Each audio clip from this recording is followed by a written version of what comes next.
Chapter 17. Ricardo's Theory of Accumulation and a Critique of it. The very nature of capital leads to crises. Section 1. Adam Smith's and Ricardo's error in failing to take into consideration constant capital. Reproduction of the different parts of constant capital.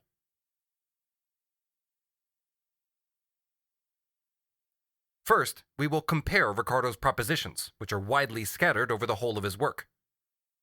Quote, all the productions of a country are consumed, but it makes the greatest difference imaginable whether they are consumed by those who reproduce or by those who do not reproduce another value.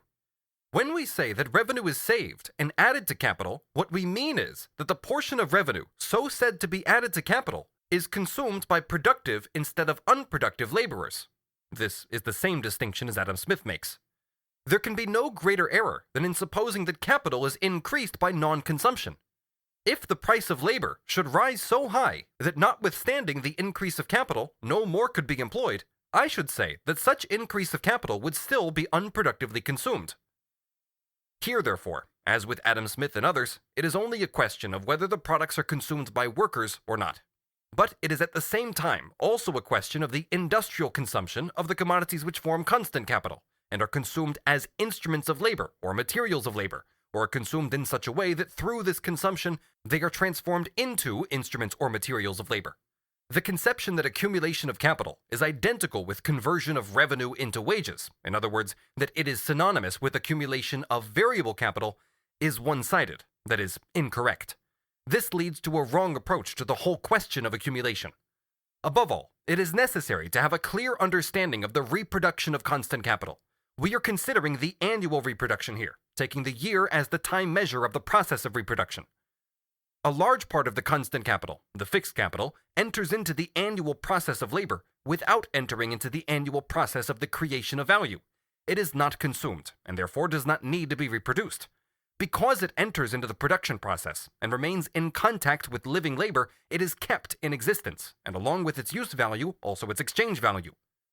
The greater this part of capital is in a particular country in 1 year, the greater relatively will be its purely formal reproduction, that is, preservation, in the following year, providing that the production process is renewed, continued, and kept flowing, even if only on the same scale. Repairs and so on, which are necessary to maintain the fixed capital, are reckoned as part of its original labor costs. This has nothing in common with preservation in the sense used above. A second part of the constant capital is consumed annually in the production of commodities, and must therefore also be reproduced. This includes the whole of that part of fixed capital which enters annually into the process of creating value, as well as the whole of that part of constant capital which consists of circulating capital, raw materials, and auxiliary materials. As regards this second part of constant capital, the following distinctions must be made. A large part of what appears as constant capital, instruments and materials of labor in one sphere of production, is simultaneously the product of another parallel sphere of production. For example, yarn, which forms part of the constant capital of the weaver, is the product of the spinner, and may still have been in the process of becoming yarn on the previous day. When we use the term simultaneous here, we mean produced during the same year. The same commodities in different phases pass through various spheres of production in the course of the same year. They emerge as products from one sphere and enter another as commodities constituting constant capital. And as constant capital, they are all consumed during the year, whether only their value enters into the commodity, as in the case of fixed capital, or their use value too, as with circulating capital. While the commodity produced in one sphere of production enters into another, to be consumed there as constant capital, in addition to the same commodity entering a succession of spheres of production, the various elements, or the various phases of this commodity, are being produced simultaneously, side by side. In the course of the same year, it is continuously consumed as constant capital in one sphere, and in another parallel sphere, it is produced as a commodity. The same commodities which are thus consumed as constant capital in the course of the year are also, in the same way, continuously being produced during the same year. A machine is wearing out in sphere A. It is simultaneously being produced in sphere B. The constant capital that is consumed during a year in those spheres of production which produce means of subsistence is simultaneously being produced in other spheres of production, so that during the course of the year, or by the end of the year, it is renewed in kind. Both of them, the means of subsistence as well as this part of the constant capital, are the products of new labor employed during the year. In the spheres producing the means of subsistence, as I have shown earlier, that portion of the value of the product which replaces the constant capital in these spheres forms the revenue of the producers of this constant capital. But there is also a further portion of the constant capital which is consumed annually without entering as a component part into the spheres of production which produce the means of subsistence, that is, consumption goods. Therefore, it cannot be replaced by products from these spheres. We mean instruments of labor, raw materials, and auxiliary materials, i.e. that portion of constant capital which is itself consumed industrially in the creation or production of constant capital, that is to say, machinery, raw materials, and auxiliary materials. This part, as we have seen, is replaced in kind either directly out of the product of these spheres of production themselves, as in the case of seeds, livestock, and to a certain extent coal, or through the exchange of a portion of the products of various spheres of production manufacturing constant capital. In this case, capital is exchanged for capital. The existence and consumption of this portion of constant capital increases not only the mass of products, but also the value of the annual product. The portion of the value of the annual product, which equals the value of this section of the consumed constant capital, buys back in kind, or withdraws from the annual product, that part of it, which must replace in kind the constant capital that is consumed. For example, the value of the seed sown determines the portion of the value of the harvest, and thus the quantity of corn, which must be returned to the land, to production, as constant capital. This portion would not be reproduced without the labor newly added during the course of the year, but it is in fact produced by the labor of the year before, or past labor, and insofar as the productivity of labor remains unchanged, the value which it adds to the annual product is not the result of this year's labor, but of that of the previous year. The greater, proportionally, is the constant capital employed in the country, the greater will also be that part of the constant capital which is consumed in the production of the constant capital, and which not only expresses itself in a greater quantity of products, but also raises the value of this quantity of products. This value, therefore, is the result not only of the current year's labor, but equally the result of the labor of the previous year, of past labor, although without the immediate labor of the current year, it would not reappear, any more than would the product of which it forms a part. If this portion of constant capital grows, not only does the annual mass of products grow, but also their value, even if the annual labor remains the same. This growth is one form of the accumulation of capital, which it is essential to understand. And nothing could be further removed from such an understanding than Ricardo's proposition. The labor of 1,000,000 men in manufactures will always produce the same value, but will not always produce the same riches. These 1,000,000 men, with a given working day, will not only produce very different quantities of commodities, depending on the productivity of labor, but the value of these quantities of commodities will be very different, according to whether they are produced with much or little constant capital, that is, whether much or little value originating in the past labor of previous years is added to them.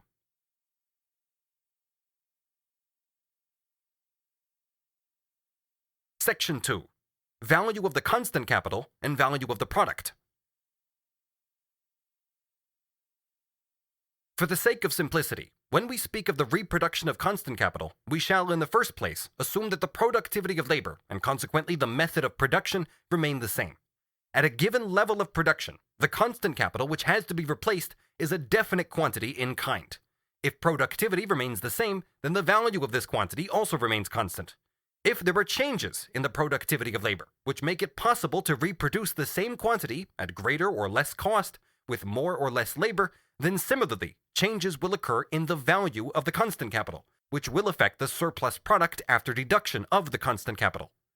For example, supposing 20 quarters of wheat at 3 pounds, totaling 60 pounds, were required for sowing. If a third less labor is used to reproduce a quarter, it would now cost only 2 pounds. 20 quarters have to be deducted from the product for the sowing as before, but their share in the value of the whole product only amounts to 40 pounds. The replacement of the same constant capital thus requires a smaller portion of value, a smaller share in kind out of the total product, although, as previously, 20 quarters have to be returned to the land as seed. If the constant capital consumed annually by one nation were 10 million pounds, and that consumed by another were only 1 million, and the annual labor of 1,000,000 men amounted to 100 million pounds, then the value of the product of the first nation would be 110, and of the second only 101 million. It would be, moreover, not only possible, but certain, that the individual commodity of Nation 1 would be cheaper than that of Nation 2, because the latter would produce a much smaller quantity of commodities with the same amount of labor, much smaller than the difference between 10 and 1.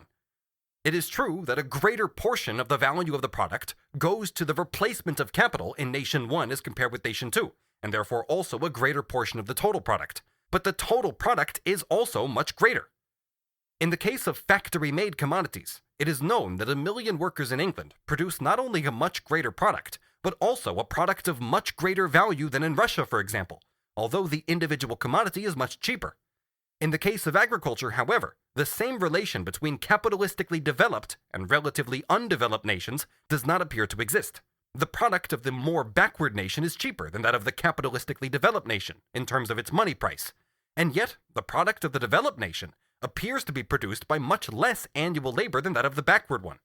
In England, for example, less than 1/3 of the workers are employed in agriculture, while in Russia it is 4/5. In the former, that's 5/15, in the latter 12/15. These figures are not to be taken literally. In England, for instance, a large number of people in non-agricultural occupations, in engineering, trade, transport, etc., are engaged in the production and distribution of elements of agricultural production, but this is not the case in Russia. The proportion of persons engaged in agriculture cannot therefore be directly determined by the number of individuals immediately employed in agriculture. In countries with the capitalist mode of production, many people participate indirectly in agricultural production, who in less developed countries are directly included in it. The difference, therefore, appears to be greater than it is.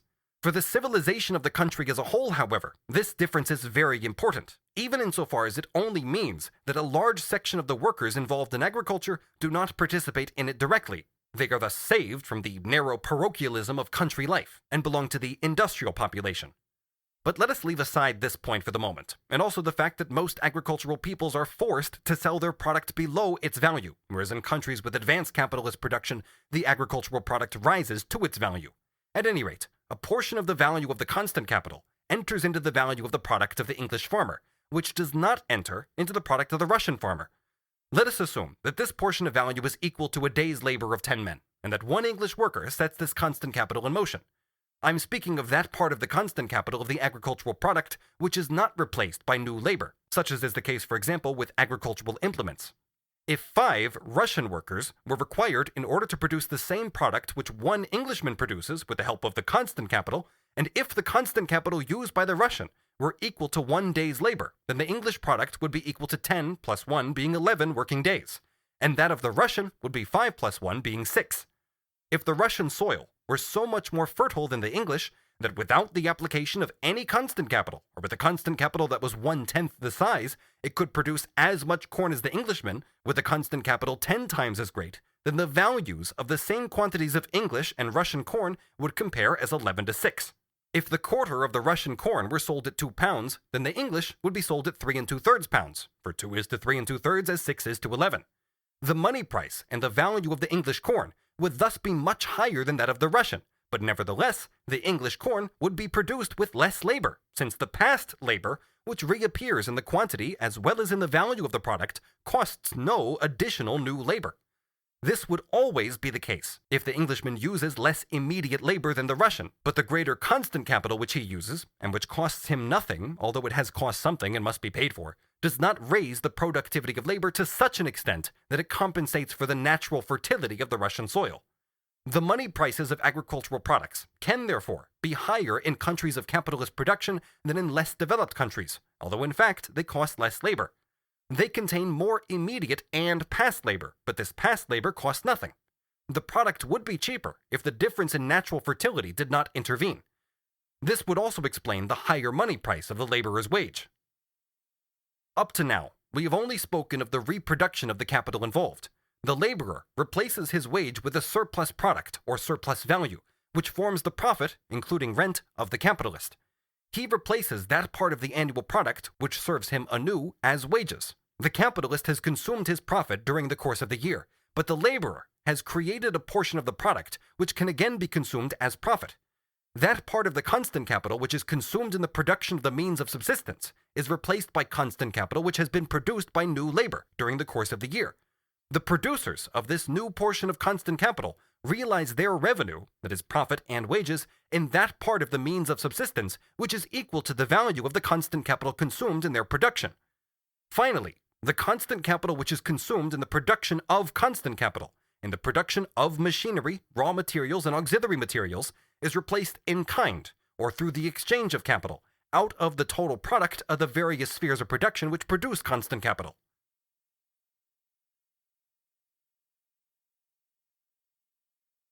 Section 3. Necessary conditions for the accumulation of capital. Amortization of fixed capital and its role in the process of accumulation. What then is the position with regard to the increase of capital, its accumulation as distinct from reproduction, the transformation of revenue into capital? In order to simplify the question, it is assumed that the productivity of labor remains the same, that no changes occur in the method of production, that therefore the same quantity of labor is required to produce the same quantity of commodities, and consequently that the increase in capital costs the same amount of labor as the production of capital of the same size cost the previous year. A portion of the surplus value must be transformed into capital instead of being consumed as revenue. It must be converted partly into constant and partly into variable capital, and the proportion in which it is divided into these two different parts of capital depends on the given organic composition of the capital, since the method of production remains unaltered, and also the proportional value of both parts. The higher the development of production, the greater will be that part of surplus value which is transformed into constant capital, compared with that part of the surplus value transformed into variable capital. To begin with, a portion of the surplus value and the corresponding surplus product in the form of means of subsistence has to be transformed into variable capital. That is to say, new labor has to be bought with it. This is only possible if the number of laborers grows, or if the labor time during which they work is prolonged. The latter takes place, for instance, when a part of the laboring population was only employed for half or two-thirds of the normal time, or also when for longer or shorter periods the working day is absolutely prolonged. This, however, must be paid for. But that cannot be regarded as a method of accumulation which can be continuously used. The laboring population can increase when previously unproductive laborers are turned into productive ones, or sections of the population who did not work previously, such as women and children or paupers, are drawn into the production process. We leave this latter point out of account here. Finally, together with the growth of the population in general, the laboring population can grow absolutely. If accumulation is to be a steady, continuous process, then this absolute growth in population, although it may be decreasing in relation to the capital employed, is a necessary condition. An increasing population appears to be the basis of accumulation as a continuous process, but this presupposes an average wage which permits not only reproduction of the laboring population, but also its constant growth. Capitalist production provides for unexpected contingencies by overworking one section of the laboring population and keeping the other as a ready reserve army consisting of partially or entirely pauperized people. What then is the position with regard to the other portion of the surplus value which has to be converted into constant capital? In order to simplify this question, we shall leave out of account foreign trade and consider a self-sufficing nation. Let us take an example. Let us assume that the surplus value produced by a linen weaver amounts to £10,000, and that he wants to convert into capital one half of it, i.e. £5,000. Let 1/5 of this be laid out in wages, in accordance with the organic composition of capital in mechanized weaving.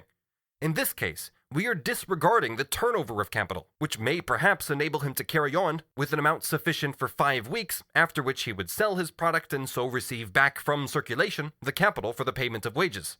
We are assuming that in the course of the year, he will gradually lay out in wages for 20 men £1,000, which he must hold in reserve with his banker. Then £4,000 are to be converted into constant capital. Firstly, he must purchase as much yarn as 20 men can weave during the year. The turnover of the circulating part of capital is disregarded throughout. Further, he must increase the number of looms in his factory, and perhaps install an additional steam engine or enlarge the existing one, etc. But in order to purchase all these things, he must find yarn, looms, etc. available on the market. He must convert his £4,000 into yarn, looms, coal, etc., i.e. he must buy them. In order to buy them, they must be available. Since we have assumed that the reproduction of the old capital has taken place under the old conditions, the spinner of yarn has spent the whole of his capital in order to supply the amount of yarn required by the weavers during the previous year. How then is he to satisfy the additional demand by an additional supply of yarn? The position of the manufacturer of machines, who supplies looms, etc., is just the same. He has produced only sufficient new looms in order to cover the average consumption in weaving. But the weaver, who is keen on accumulation, orders yarn for 3,000 pounds, and for 1,000 pounds, looms, coal, etc.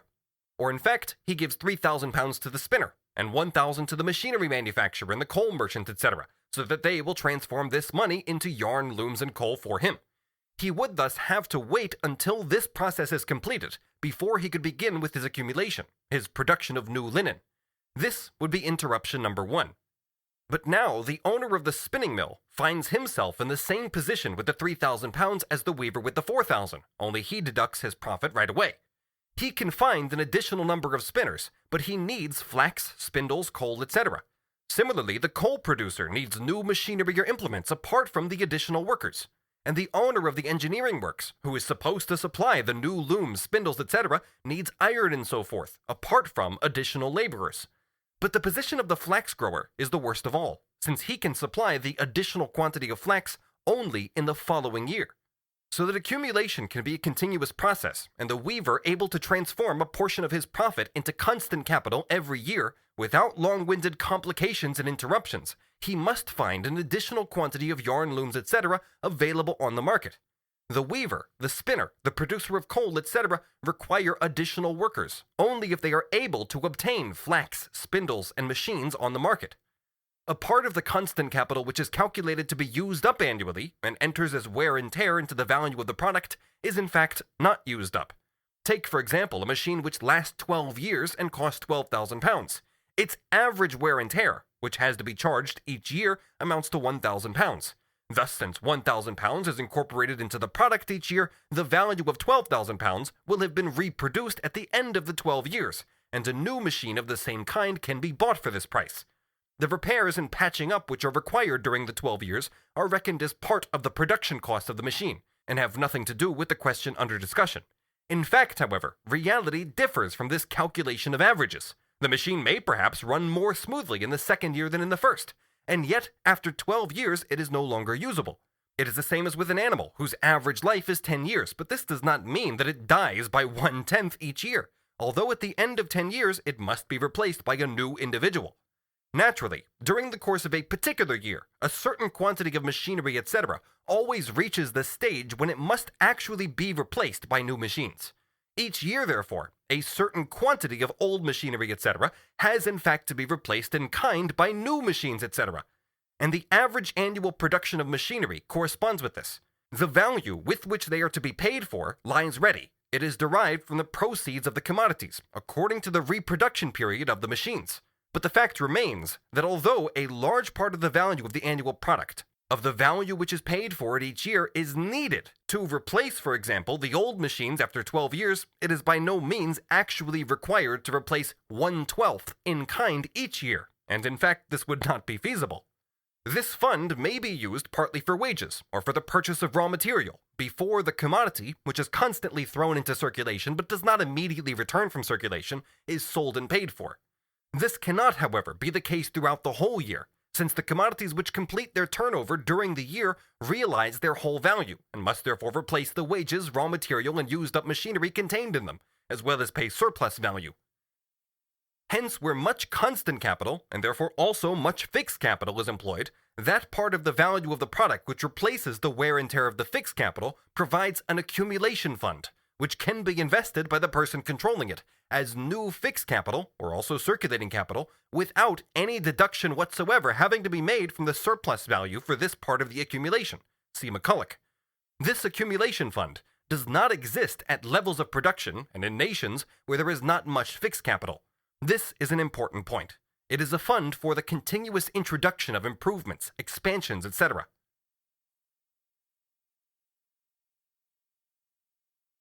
Section 4. The connection between different branches of production in the process of accumulation. The direct transformation of a part of surplus value into constant capital. A characteristic peculiar to accumulation in agriculture and the machine building industry. But the point we want to make here is the following.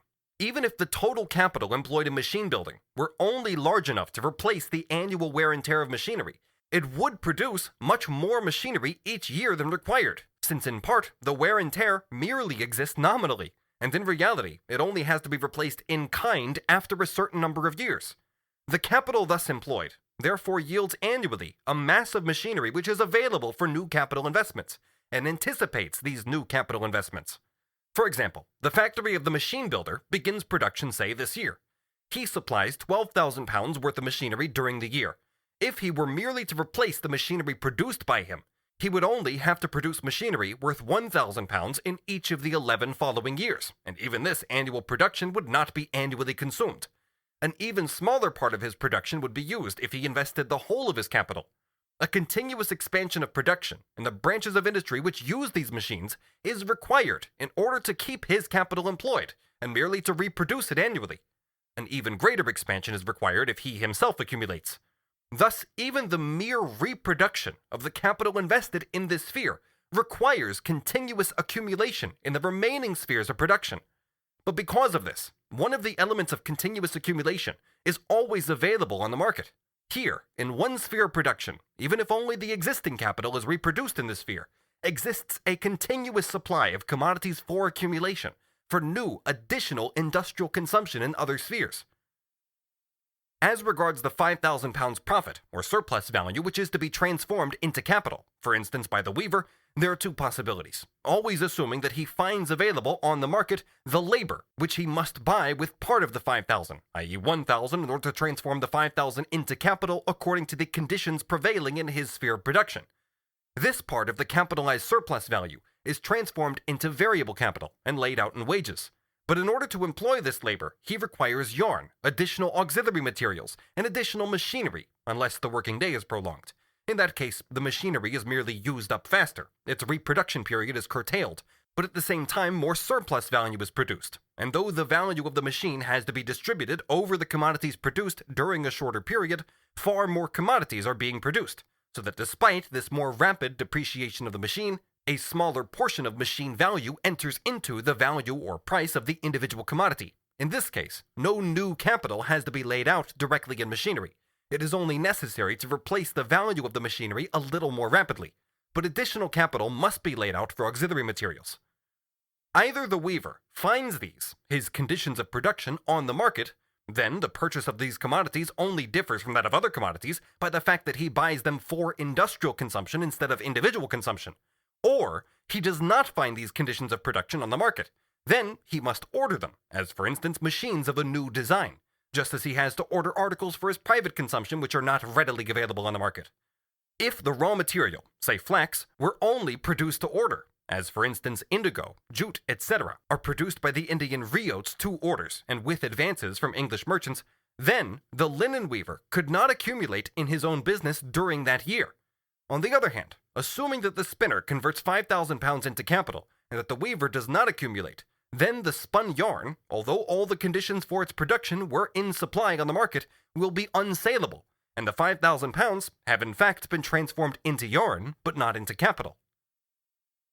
Credit, which does not concern us further here, is the means whereby accumulated capital is not just used in that sphere in which it is created, but wherever it has the best chance of being turned to good account. Every capitalist will, however, prefer to invest his accumulation as far as possible in his own sphere of production. If he invests it in another, then he becomes a moneyed capitalist, and instead of profit, he draws only interest, unless he goes in for speculative transactions. We are, however, concerned with the average accumulation here, and only assume for the sake of illustration that it is invested in a particular sphere.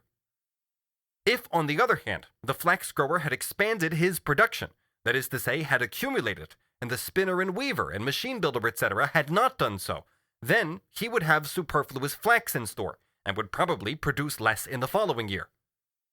At present, we are leaving individual consumption completely out of account, and are only considering the mutual relations between producers. If these relations exist, then in the first place the producers constitute a market for the capitals which they must replace for one another. The newly employed, or more fully employed workers, constitute a market for some of the means of subsistence. And since the surplus value increases in the following year, the capitalists can consume an increasing part of their revenue. To a certain extent, therefore, they also constitute a market for one another. Even so, a large part of the annual product may still remain unsaleable. The question has now to be formulated thus. Assuming general accumulation, in other words, assuming that capital is accumulated to some extent in all branches of production, this is in fact a condition of capitalist production, and is just as much the urge of the capitalist as the urge of the hoarder is the piling up of money. It is also a necessity if capitalist production is to go ahead. What are the conditions of this general accumulation? What does it amount to? Or, since the linen weaver may be taken to represent the capitalist in general, what are the conditions in which he can uninterruptedly reconvert the £5,000 surplus value into capital and steadily continue the process of accumulation year in, year out?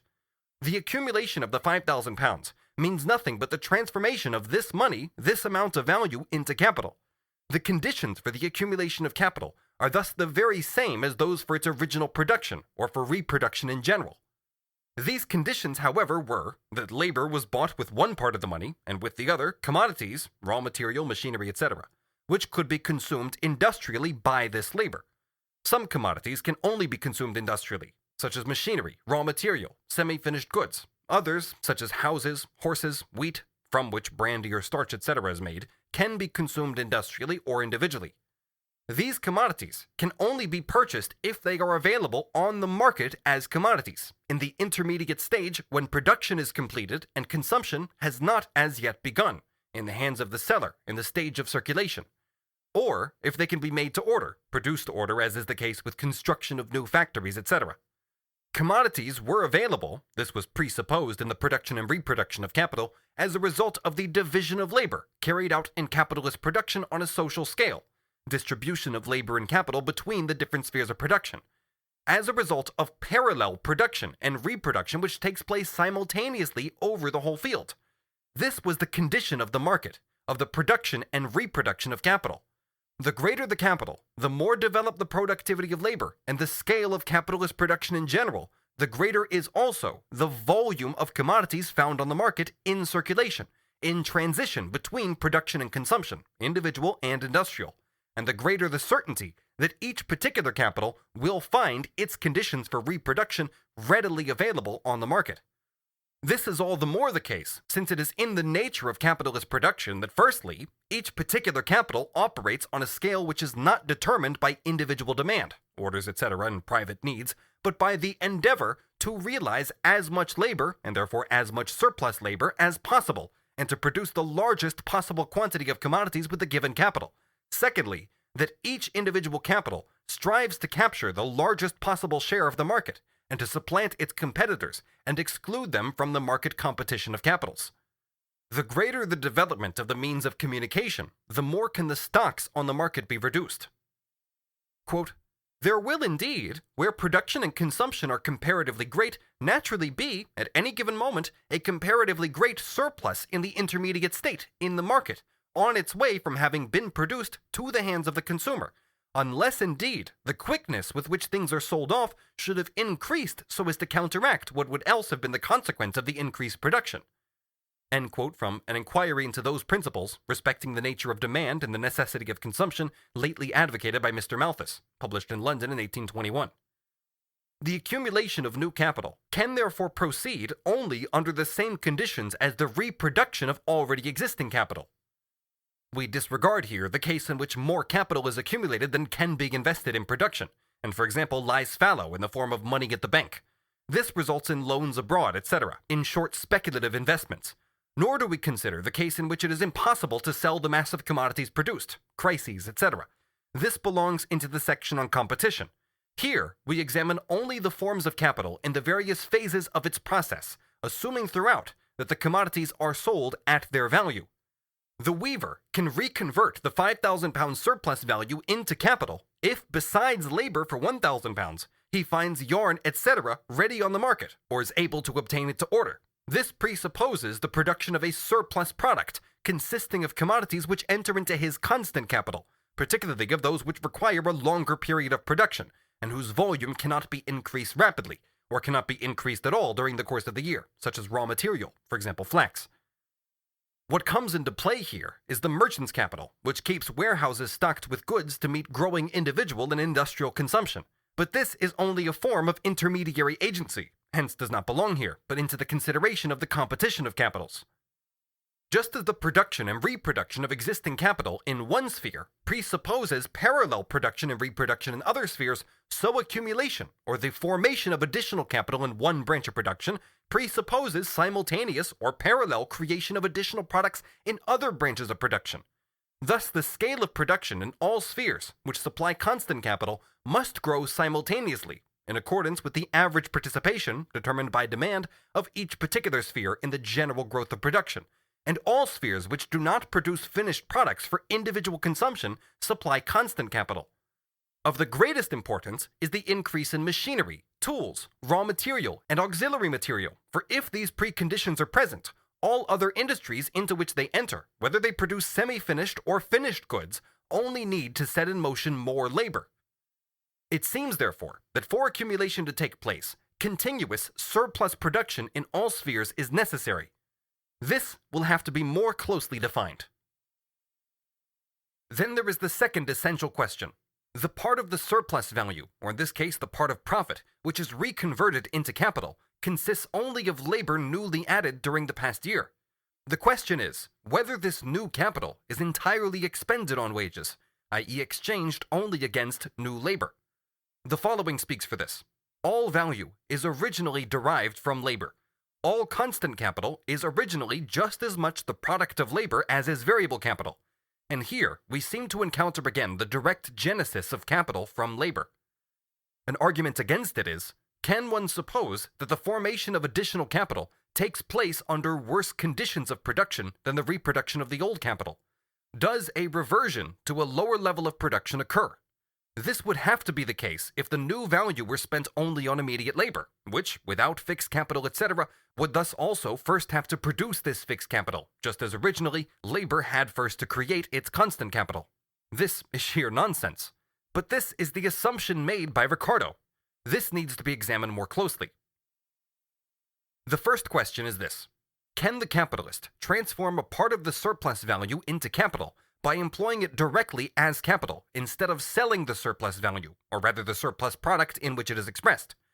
An affirmative answer to this question would already imply that the whole of the surplus value to be transformed into capital is not transformed into variable capital, or is not laid out in wages.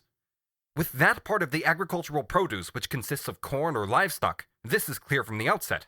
Some of the corn which belongs to that part of the harvest representing the surplus product, or the surplus value of the farmer, similarly some of the livestock, instead of being sold, can at once serve again as means of production, as seed or draft animals. The same applies to that part of the manure produced on the land itself, which at the same time exists as a commodity on the market, that is to say, can be sold. This part of the surplus product, which falls to the share of the farmer as surplus value, as profit, can be at once transformed by him into means of production within his own branch of production. It is thus directly converted into capital. This part is not expended on wages. It is not transformed into variable capital. It is withdrawn from individual consumption without being consumed productively in the sense used by Smith and Ricardo. It is consumed industrially, but as raw material, not as means of subsistence either of productive or of unproductive workers. Corn, however, serves not only as a means of subsistence for productive workers, etc., but also as auxiliary material for livestock, as raw material for spirits, starch, etc. Livestock, for fattening or draft animals, in turn serves not only as a means of subsistence, but its fur, hide, fat, bones, horns, etc. supply raw materials for a large number of industries, and that also provides motive power, partly for agriculture itself and partly for the transport industry. In all industries, in which the period of reproduction extends over more than a year, as is the case with a major part of livestock, timber, etc., but whose products at the same time have to be continuously reproduced, thus requiring the application of a certain amount of labor, accumulation and reproduction coincide, insofar as the newly added labor, which includes not only paid but also unpaid labor, must be accumulated in kind until the product is ready for sale. We are not speaking here of the accumulation of the profit, which according to the general rate of profit is added to the capital each year. This is not real accumulation, but only a method of accounting. We are concerned here with the accumulation of the total labor which is repeated in the course of several years, during which not only paid but also unpaid labor is accumulated in kind, and at once reconverted into capital. The accumulation of profit is in such cases, however, independent of the quantity of newly added labor. The position is the same with commercial crops, whether they provide raw materials or auxiliary materials. Their seeds and that part of them which can be used again as manure, etc., represent a portion of the total product. Even if this were unsaleable, it would not alter the fact that as soon as it becomes a means of production again, it forms a part of the total value, and as such constitutes constant capital for new production. This settles one major point, the question of raw materials and means of subsistence, insofar as they are actually agricultural products. Here, therefore, accumulation coincides directly with reproduction on a larger scale, so that a part of the surplus product serves again as a means of production in its own sphere, without being exchanged for wages or other commodities. The second important question relates to machinery, not the machines which produce commodities, but the machines which produce machines, the constant capital of the machine-producing industry. Given this machinery, the extractive industries require nothing but labor in order to provide the raw material, iron, etc., for the production of containers and machines. And with the latter are produced the machines for working up the raw materials themselves. The difficulty here is not to get entangled in a vicious circle of presuppositions. For in order to produce more machinery, more material is required, iron, coal, etc. And in order to produce this, more machinery is required. Whether we assume that industrialists who build machine-building machines and industrialists who manufacture machines with the machine-building machines are in one and the same category does not alter the situation. This much is clear. One part of the surplus product is embodied in machine-building machines. At least, it is up to the manufacturers of machines to see that this happens. These need not be sold, but can re-enter the new production in kind, as constant capital. This is therefore a second category of surplus product which enters directly, or through exchange within the same sphere of production, as constant capital into the new production, without having gone through the process of first being transformed into variable capital. The question whether a part of the surplus value can be directly transformed into constant capital resolves in the first place into the question whether a part of the surplus product in which the surplus value is expressed can directly re-enter its own sphere of production as a means of production without first having been alienated. The general law is as follows. Where a part of the product, and therefore also of the surplus product, i.e. the use value in which the surplus value is expressed, can re-enter as a means of production, as instrument of labor or material of labor, into the sphere of production from which it came, directly, without an intermediary phase, accumulation within this sphere of production can and must take place in such a way that a part of the surplus product, instead of being sold, is, as a means of production, reincorporated into the reproduction process directly, or through exchange with other specialists in the same sphere of production, who are similarly accumulating, so that accumulation and reproduction on a larger scale coincide here directly. They must coincide everywhere, but not in this direct manner. This also applies to a part of the auxiliary materials, for example to the coal produced in a year. A part of the surplus product can itself be used to produce more coal, and can therefore be used up again directly by its producer, without any intermediary phase, as constant capital for production on a larger scale. In industrial areas, there are machine builders who build whole factories for the manufacturers. Let us assume 1/10 is surplus product, or unpaid labor. Whether this 1/10, the surplus product, consists of factory buildings which are built for a third party and are sold to them, or factory buildings which the producer builds for himself, sells to himself, clearly makes no difference. The only thing that matters here is whether the kind of use value in which the surplus labor is expressed can enter as a means of production into the sphere of production of the capitalist to whom the surplus product belongs. This is yet another example of how important is the analysis of use value for the determination of economic phenomena. Here, therefore, we already have a considerable portion of the surplus product, and therefore of the surplus value, which can and must be transformed directly into constant capital, in order to be accumulated as capital, and without which no accumulation of capital can take place at all.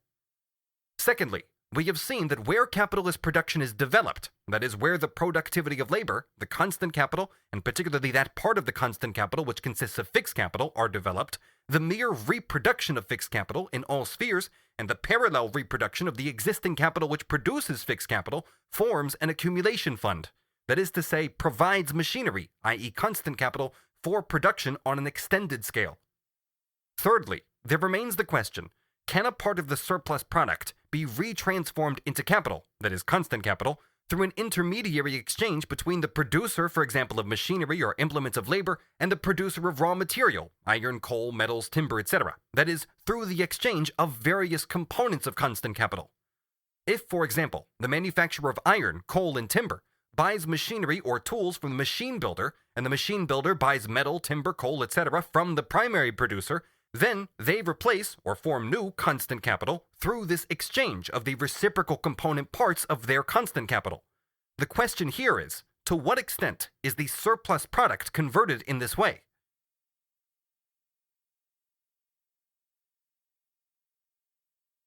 Section 5. The transformation of capitalized surplus value into constant and variable capital.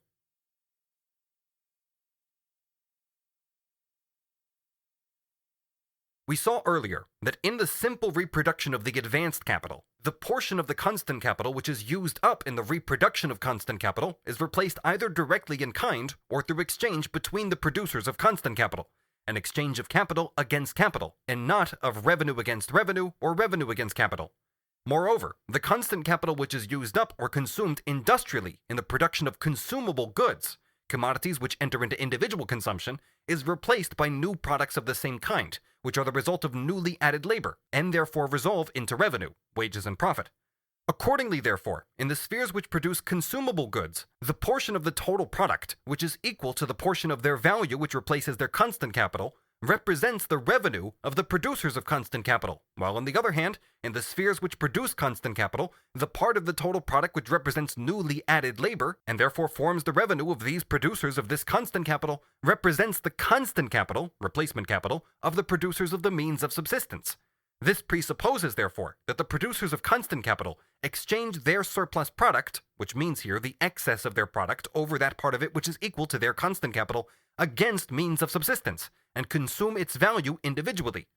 This surplus product, however, consists firstly of wages, or the reproduced fund for wages, and this portion must continue to be allocated by the capitalist for the paying out of wages, that is, for individual consumption, and assuming a minimum wage, the worker too can only convert the wages he receives into means of subsistence, and secondly, the profit of the capitalist, including rent.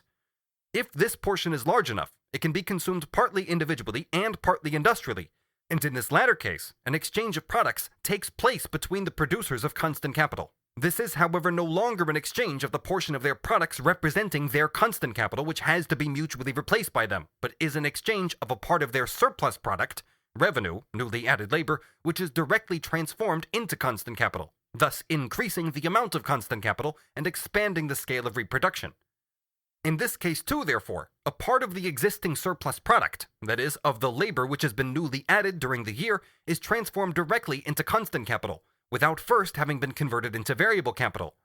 This demonstrates again that the industrial consumption of the surplus product, or accumulation, is by no means identical with the conversion of the entire surplus product into wages paid to productive workers. It is quite possible that the manufacturer of machines sells part of his commodity to the producer, say, of cloth. The latter pays him in money. With this money he purchases iron, coal, etc., instead of means of subsistence. But when one considers the process as a whole, it is evident that the producers of means of subsistence cannot purchase any replacement machinery or replacement raw materials unless the producers of the replacements of constant capital buy their means of subsistence from them. In other words, unless this circulation is fundamentally an exchange between means of subsistence and constant capital. The separation of the acts of buying and selling can of course cause considerable disturbances and complications in this compensatory process. If a country cannot itself produce the amount of machinery required for the accumulation of capital, then it buys it from abroad. The same happens if it cannot produce a sufficient quantity of means of subsistence for wages and the raw material. As soon as international trade intervenes, it becomes quite obvious that a part of the surplus product of a country, insofar as it is intended for accumulation, is not transformed into wages, but directly into constant capital. But then there may remain the notion that over there, in the foreign country, the money thus laid out is spent entirely on wages. We have seen that even leaving foreign trade out of account, this is not so and cannot be so. The proportion in which the surplus product is divided between variable and constant capital depends on the average composition of capital, and the more developed capitalist production is, the smaller relatively will be the part which is laid out directly in wages. The idea that because the surplus product is solely the product of labor newly added during the year, it can therefore only be converted into variable capital, i.e. only be laid out in wages, corresponds altogether to the false conception that because the product is only the result, or the materialization of labor, its value is resolved only into revenue, wages, profit, and rent. the false conception of Smith and Ricardo. A large part of constant capital, namely the fixed capital, may enter directly into the process of the production of means of subsistence, raw materials, etc., or it may serve either to shorten the circulation process, like railways, roads, navigation, telegraphs, etc., or to store and accumulate stocks of commodities, like docks and warehouses, etc. Alternatively, it may increase the yield only after a long period of reproduction, as for instance leveling operations, drainage, etc. The direct consequences for the reproduction of the means of subsistence will be very different according to whether a greater or smaller part of the surplus product is converted into one of these types of fixed capital.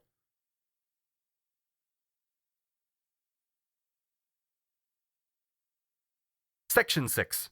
Crises. Introductory remarks.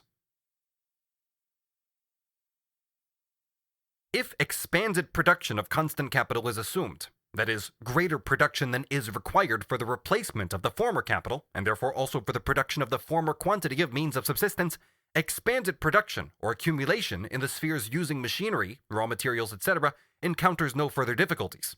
If sufficient additional labor is available, the manufacturers will find on the market all the means for the formation of new capital, for the transformation of their additional money into new capital.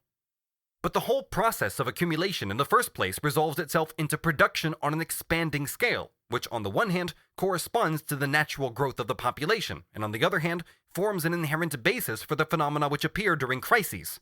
The criterion of this expansion of production is capital itself.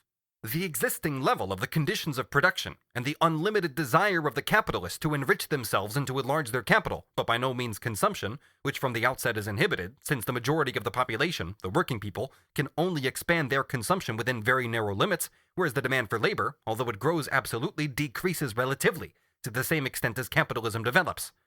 Moreover, all equalizations are accidental, and although the proportion of capital employed in individual spheres is equalized by a continuous process, the continuity of this process itself equally presupposes the constant disproportion, which it has continuously, often violently, to even out. Here, we need only consider the forms which capital passes through in the various stages of its development. The real conditions within which the actual process of production takes place are therefore not analyzed. It is assumed throughout that the commodity is sold at its value. We do not examine the competition of capitals, nor the credit system, nor the actual composition of society, which by no means consists only of two classes, workers and industrial capitalists, and where therefore consumers and producers are not identical categories. The first category, that of the consumers, whose revenues are in part not primary but secondary, derived from profit and wages, is much broader than the second category, that is the producers, and therefore the way in which they spend their revenue, and the very size of the revenue, give rise to very considerable modifications in the economy, and particularly in the circulation and reproduction process of capital. Nevertheless, just as the examination of money has shown that it contained the possibility of crises, the examination of the general nature of capital, even without going further into the actual relations which all constitute prerequisites for the real process of production, reveals this still more clearly. The conception, which really belongs to James Mill, adopted by Ricardo from the tedious say, and to which we shall return when we discuss that miserable individual, that overproduction is not possible, or at least that no general glut of the market is possible, is based on the proposition that products are exchanged against products, or as Mill put it, on the metaphysical equilibrium of sellers and buyers. And this led to the conclusion that demand is determined only by production, or also that demand and supply are identical. The same proposition exists also in the form, which Ricardo liked particularly, that any amount of capital can be employed productively in any country. Mr. Say, writes Ricardo in Chapter 21, Effects of Accumulation on Profits and Interest, has most satisfactorily shown that there is no amount of capital which may not be employed in a country, because demand is only limited by production. No man produces but with a view to consume or sell, and he never sells but with an intention to purchase some other commodity, which may be immediately useful to him, or which may contribute to future production. By producing, then, he necessarily becomes either the consumer of his own goods or the purchaser and consumer of the goods of some other person. It is not to be supposed that he should, for any length of time, be ill-informed of the commodities which he can most advantageously produce to attain the object which he has in view, namely the possession of other goods, and therefore it is not probable that he will continually, the point in question here is not eternal life, produce a commodity for which there is no demand. Ricardo, who always strives to be consistent, discovers that his authority, Say, is playing a trick on him here. He makes the following comment in a footnote to this passage. Is the following quite consistent with Mr. Say's principle? The more disposable capitals are abundant in proportion to the extent of employment for them, the more will the rate of interest on loans of capital fall. If capital to any extent can be employed by a country, how can it be said to be abundant compared with the extent of employment for it? Since Ricardo cites Say, we shall criticize Say's theories later when we deal with this humbug himself. Meanwhile, we just note here, in reproduction, just as in the accumulation of capital, it is not only a question of replacing the same quantity of use values of which capital consists on the former scale or on an enlarged scale, in the case of accumulation, but of replacing the value of the capital advanced along with the usual rate of profit. If, therefore, through any circumstance or combination of circumstances, the market prices of the commodities, of all or most of them it makes no difference, fall far below their cost prices, then reproduction of capital is curtailed as far as possible. Accumulation, however, stagnates even more. Surplus value amassed in the form of money could only be transformed into capital at a loss. It therefore lies idle as a hoard in the banks or in the form of credit money, which in essence makes no difference at all. The same holdup could occur for the opposite reasons if the real prerequisites of reproduction were missing, for instance if grain became more expensive, or because not enough constant capital had been accumulated in kind. There occurs a stoppage in reproduction, and thus in the flow of circulation. Purchase and sale get bogged down, and unemployed capital appears in the form of idle money. The same phenomenon, and this usually precedes crises, can appear when additional capital is produced at a very rapid rate, and its reconversion into productive capital increases the demand for all the elements of the latter to such an extent that actual production cannot keep pace with it. This brings about a rise in the prices of all commodities, which enter in the formation of capital. In this case, the rate of interest falls sharply, however much the profit may rise, and this fall in the rate of interest then leads to the most risky speculative ventures. The interruption of the reproduction process leads to the decrease in variable capital, to a fall in wages and in the quantity of labor employed. This in turn reacts again on the prices and leads to their further fall. It must never be forgotten that in capitalist production, what matters is not the immediate use value, but the exchange value, and in particular, the expansion of surplus value. This is the driving motive of capitalist production, and that is a pretty conception, in order to reason away the contradictions of capitalist production, that abstracts from its very basis and depicts it as a production aiming at the direct satisfaction of the consumption of the producers.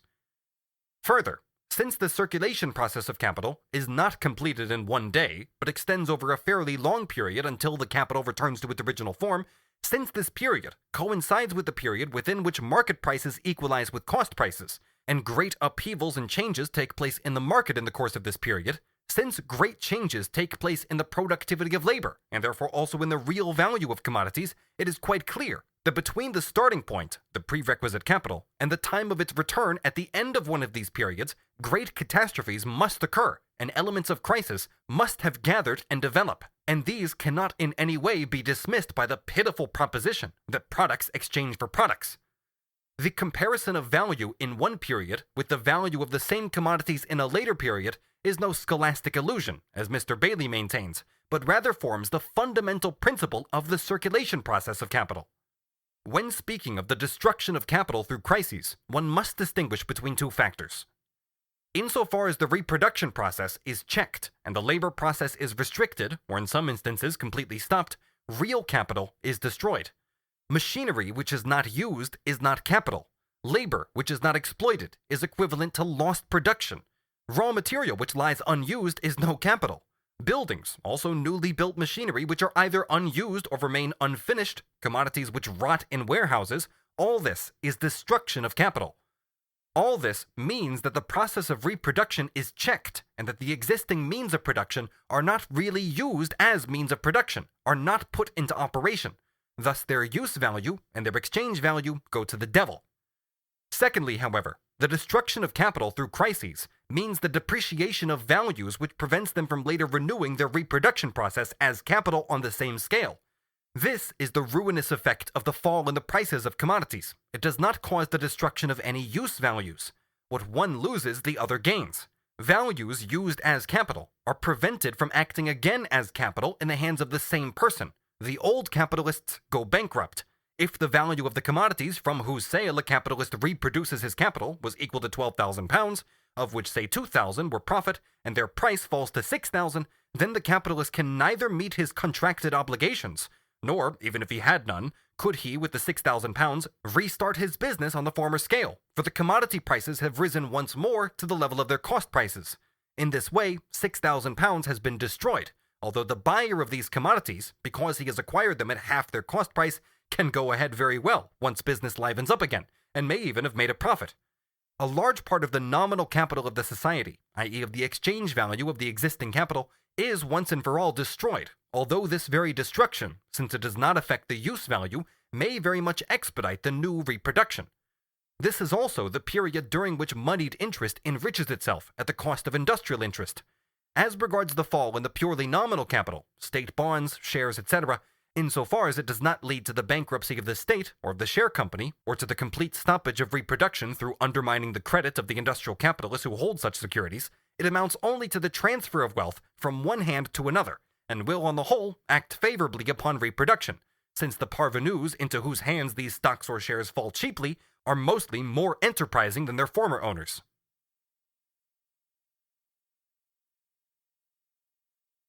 Section 7.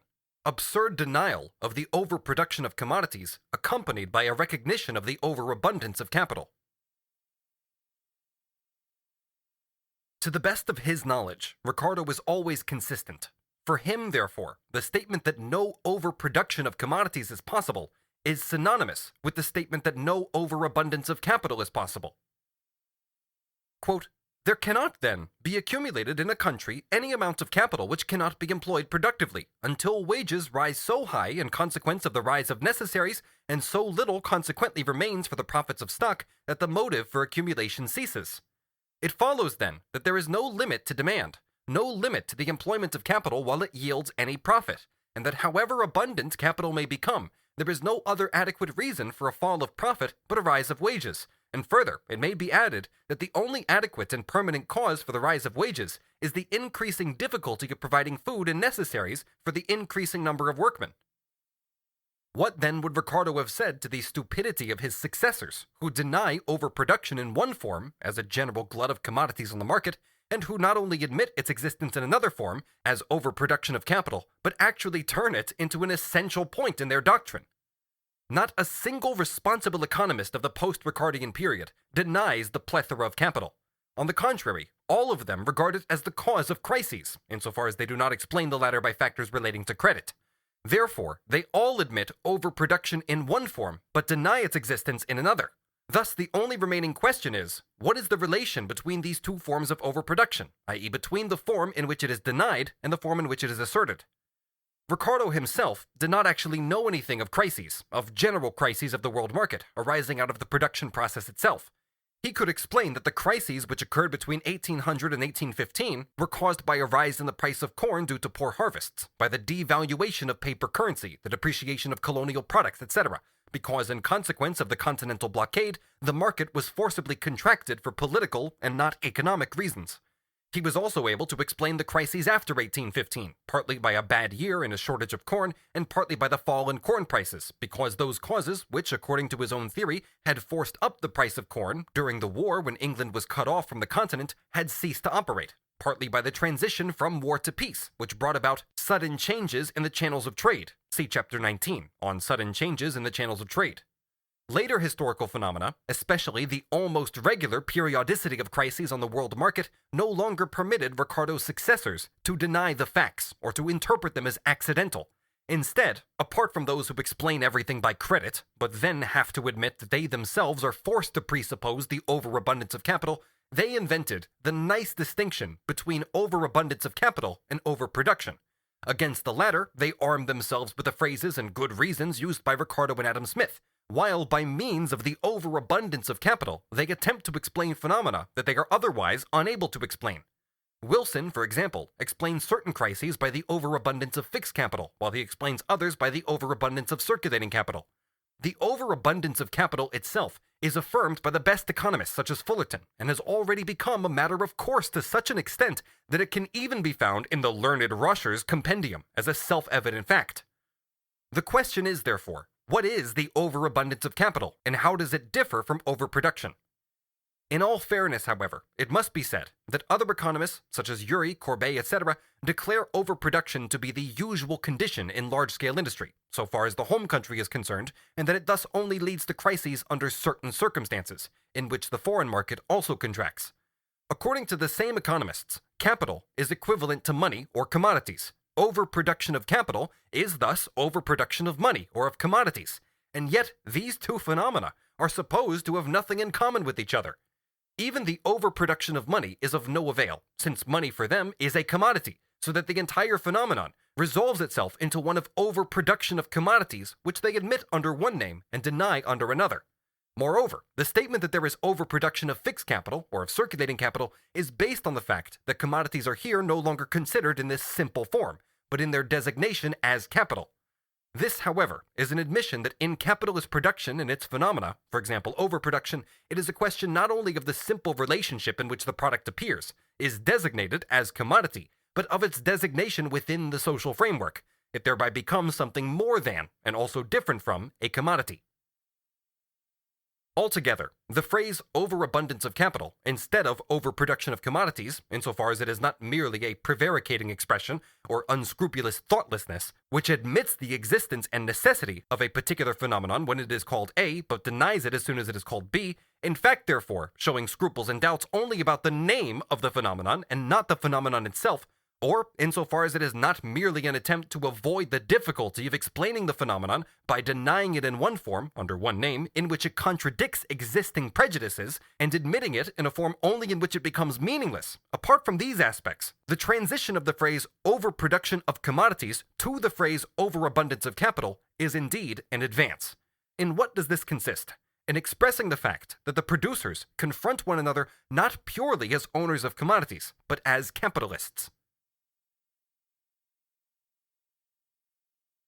Section 8. Ricardo's denial of general overproduction. Possibility of a crisis inherent in the inner contradictions of commodity and money. A few more passages from Ricardo. One would be led to think that Adam Smith concluded we were under some necessity, this is indeed the case, of producing a surplus of corn, woolen goods, and hardware, and that the capital which produced them could not be otherwise employed. It is, however, always a matter of choice in what way a capital shall be employed, and therefore there can never for any length of time be a surplus of any commodity, for if there were, it would fall below its natural price, and capital would be removed to some more profitable employment. Productions are always bought by productions, or by services. Money is the only medium by which the exchange is effected. That is to say, money is merely a means of circulation, and exchange value itself is merely a fleeting aspect of the exchange of product against product, which is wrong. Too much of a particular commodity may be produced, of which there may be such a glut in the market as not to repay the capital expended on it, but this cannot be the case with all commodities. Whether these increased productions and consequent demand which they occasion shall or shall not lower profits depends solely on the rise of wages, and the rise of wages depends, excepting for a limited period, on the facility of producing the food and necessaries of the laborer. When merchants engage their capitals in foreign trade or in the carrying trade, it is always from choice and never from necessity. It is because in that trade their profits will be somewhat greater than in the home trade. So far as crises are concerned, all those writers who describe the real movement of prices, or all experts who write in the actual situation of a crisis, have been right in ignoring the allegedly theoretical twaddle and in contenting themselves with the idea that what may be true in abstract theory, namely that no gluts of the market and so forth are possible, is nevertheless wrong in practice. The constant recurrence of crises has in fact reduced the rigmarole of Say and others to a phraseology which is now only used in times of prosperity, but is cast aside in times of crisis. In the crises of the world market, the contradictions and antagonisms of bourgeois production are strikingly revealed.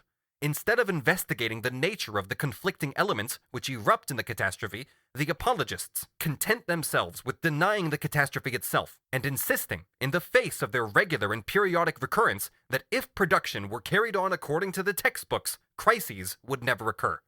Thus, the apologetics consist in the falsification of the simplest economic relations, and particularly in clinging to the concept of unity in the face of contradiction. If, for example, purchase and sale, or the metamorphosis of commodities, represent the unity of two processes, or rather the movement of one process through two opposite phases, and thus essentially the unity of the two phases, the movement is essentially just as much the separation of these two phases and their becoming independent of each other. Since, however, they belong together, the independence of the two correlated aspects can only show itself forcibly as a destructive process. It is only the crisis in which they assert their unity, the unity of the two different aspects. The independence which these two linked and complementary phases assume in relation to each other is forcibly destroyed. Thus the crisis manifests the unity of the two phases that have become independent of each other. There would be no crisis without this inner unity of factors that are apparently indifferent to each other. But no, says the apologetic economist, because there is this unity, there can be no crises, which in turn means nothing but that the unity of contradictory factors excludes contradiction. In order to prove that capitalist production cannot lead to general crises, all its conditions and distinct forms, all its principles and specific features, in short, capitalist production itself, are denied. In fact, it is demonstrated that if the capitalist mode of production had not developed in a specific way and become a unique form of social production, but were a mode of production dating back to the most rudimentary stages, then its peculiar contradictions and conflicts, and hence also their eruption in crises, would not exist. Following say, Ricardo writes, "Productions are always bought by productions or by services. Money is only the medium by which the exchange is effected." Here, therefore, firstly commodity, in which the contradiction between exchange value and use value exists, becomes mere product, use value, and therefore the exchange of commodities is transformed into mere barter of products, of simple use values. This is a return not only to the time before capitalist production, but even to the time before there was simple commodity production, and the most complicated phenomenon of capitalist production, the world market crisis, is flatly denied by denying the first condition of capitalist production, namely that the product must be a commodity and therefore express itself as money and undergo the process of metamorphosis. Instead of speaking of wage labor, the term services is used. This word again omits the specific characteristic of wage labor and of its use, namely that it increases the value of the commodities against which it is exchanged, that it creates surplus value, and in doing so, it disregards the specific relationship through which money and commodities are transformed into capital. Service is labor seen only as use value, which is a side issue in capitalist production, just as the term productions fails to express the essence of commodity and its inherent contradiction. It is quite consistent that money is then regarded merely as an intermediary in the exchange of products, and not as an essential and necessary form of existence of the commodity, which must manifest itself as exchange value, as general social labor. Since the transformation of the commodity into mere use value, that is product, obliterates the essence of the exchange value, it is just as easy to deny, or rather it is necessary to deny, that money is an essential aspect of the commodity, and that in the process of metamorphosis it is independent of the original form of the commodity. Crises are thus reasoned out of existence here by forgetting or denying the first elements of capitalist production, the existence of the product as a commodity, the duplication of the commodity in commodity and money, the consequent separation which takes place in the exchange of commodities, and finally, the relation of money or commodities to wage labor.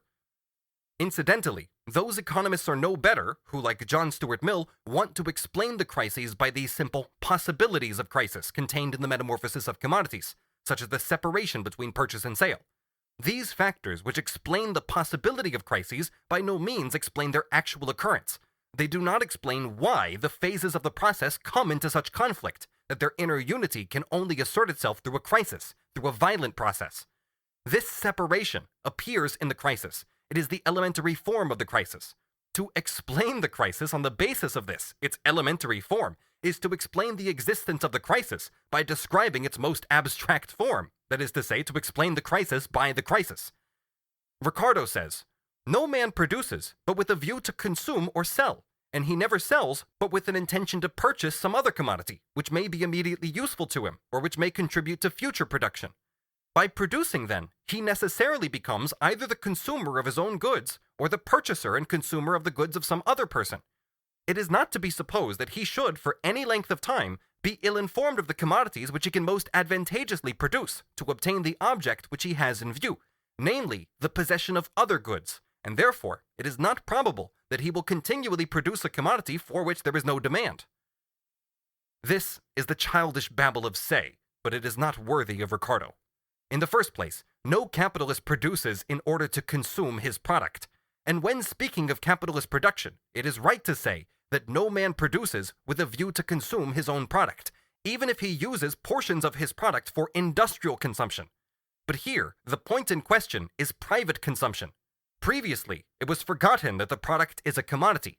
Now even the social division of labor is forgotten. In a situation where men produce for themselves, there are indeed no crises, but neither is there capitalist production. Nor have we ever heard that the ancients, with their slave production, ever knew crises, although individual producers among the ancients too did go bankrupt. The first part of the alternative is nonsense, the second as well. A man who has produced does not have the choice of selling or not selling. He must sell. In the crisis, there arises the very situation in which he cannot sell, or can only sell below the cost price, or must even sell at a positive loss. What difference does it make, therefore, to him or to us that he is produced in order to sell? The very question we want to solve is what has thwarted this good intention of his. Further, he never sells but with an intention to purchase some other commodity, which may be immediately useful to him or which may contribute to future production. What a cozy description of bourgeois conditions. Ricardo even forgets that a person may sell in order to pay, and that these forced sales play a very significant role in the crises. The capitalist's immediate object in selling is to turn his commodity, or rather his commodity capital, back into money capital, and thereby to realize his profit. Consumption, that is revenue, is by no means the guiding motive in this process, although it is for the person who only sells commodities in order to transform them into means of subsistence. But this is not capitalist production, in which revenue appears as the result and not as the determining purpose. Everyone sells, first of all, in order to sell, that is to say, in order to transform commodities into money. During the crisis, a man may be very pleased if he has sold his commodities without immediately thinking of a purchase. On the other hand, if the value that has been realized is again to be used as capital, it must go through the process of reproduction. That is, it must be exchanged for labor and commodities. But the crisis is precisely the phase of disturbance and interruption of the process of reproduction. And this disturbance cannot be explained by the fact that it does not occur in those times when there is no crisis. There is no doubt that no one will continuously produce a commodity for which there is no demand, but no one is talking about such an absurd hypothesis, nor has it anything to do with the problem. The immediate purpose of capitalist production is not the possession of other goods, but the appropriation of value, of money, of abstract wealth. Ricardo's statements here are also based on James Mill's proposition on the metaphysical equilibrium of purchases and sales, which I examined previously, an equilibrium which sees only the unity, but not the separation in the processes of purchase and sale. Hence also Ricardo's assertion, following James Mill, too much of a particular commodity may be produced, of which there may be such a glut in the market as to not repay the capital expended on it, but this cannot be the case with respect to all commodities. Money is not only the medium by which the exchange is effected, but at the same time, the medium by which the exchange of product with product is divided into two acts, which are independent of each other and separate in time and space. With Ricardo, however, this false conception of money is due to the fact that he concentrates exclusively on the quantitative determination of exchange value, namely that it is equal to a definite quantity of labor time, forgetting, on the other hand, the qualitative characteristic that individual labor must present itself as abstract, general social labor only through its alienation. That only particular commodities, and not all kinds of commodities, can form a glut in the market, and that therefore overproduction can always only be partial, is a poor way out. In the first place, if we consider only the nature of the commodity, there is nothing to prevent all commodities from being superabundant on the market, and therefore all falling below their price. We are here only concerned with the factor of crisis. That is, all commodities, apart from money, may be superabundant. The proposition that the commodity must be converted into money only means that all commodities must do so, and just as the difficulty of undergoing this metamorphosis exists for an individual commodity, so it can exist for all commodities. the general nature of the metamorphosis of commodities, which includes the separation of purchase and sale just as it does their unity, instead of excluding the possibility of a general glut, on the contrary, contains the possibility of a general glut. Ricardo's and similar types of reasoning are moreover based not only on the relation of purchase and sale, but also on that of demand and supply, which we have to examine only when considering the competition of capitals. As Mill says, purchase is sale, etc. Therefore, demand is supply and supply demand. But they also fall apart and can become independent of each other. At a given moment, the supply of all commodities can be greater than the demand for all commodities, since the demand for the general commodity, money, exchange value, is greater than the demand for all particular commodities. In other words, the motive to turn the commodity into money, to realize its exchange value, prevails over the motive to transform the commodity again into use value. If the relation of demand and supply is taken in a wider and more concrete sense, then it comprises the relation of production and consumption as well. Here again, the unity of these two phases, which does exist and which forcibly asserts itself during the crisis, must be seen as opposed to the separation and antagonism of these two phases, separation and antagonism which exist just as much and are moreover typical of bourgeois production. With regard to the contradiction between partial and universal overproduction, insofar as the existence of the former is affirmed in order to evade the latter, the following observations may be made. Firstly, crises are usually preceded by a general inflation in prices of all articles of capitalist production. All of them, therefore, participate in the subsequent crash, and at their former prices, they cause a glut in the market. The market can absorb a larger volume of commodities at falling prices, at prices which have fallen below their cost prices, than it could absorb at their former prices. The excess of commodities is always relative. In other words, it is an excess at particular prices. The prices at which the commodities are then absorbed are ruinous for the producer or merchant. Secondly, for a crisis, and therefore also for overproduction, to be general, it suffices for it to affect the principal commercial goods.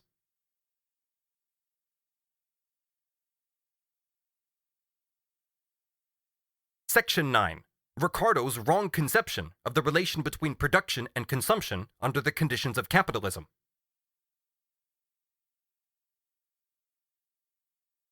Let us take a closer look at how Ricardo seeks to deny the possibility of a general glut in the market. Too much of a particular commodity may be produced, of which there may be such a glut in the market as not to repay the capital expended on it. But this cannot be the case with respect to all commodities. The demand for corn is limited by the mouths which are to eat it, for shoes and coats by the persons who are to wear them. But though a community, or part of a community, may have as much corn and as many hats and shoes as it is able or may wish to consume, the same cannot be said of every commodity produced by nature or by art. Some would consume more wine if they had the ability to procure it.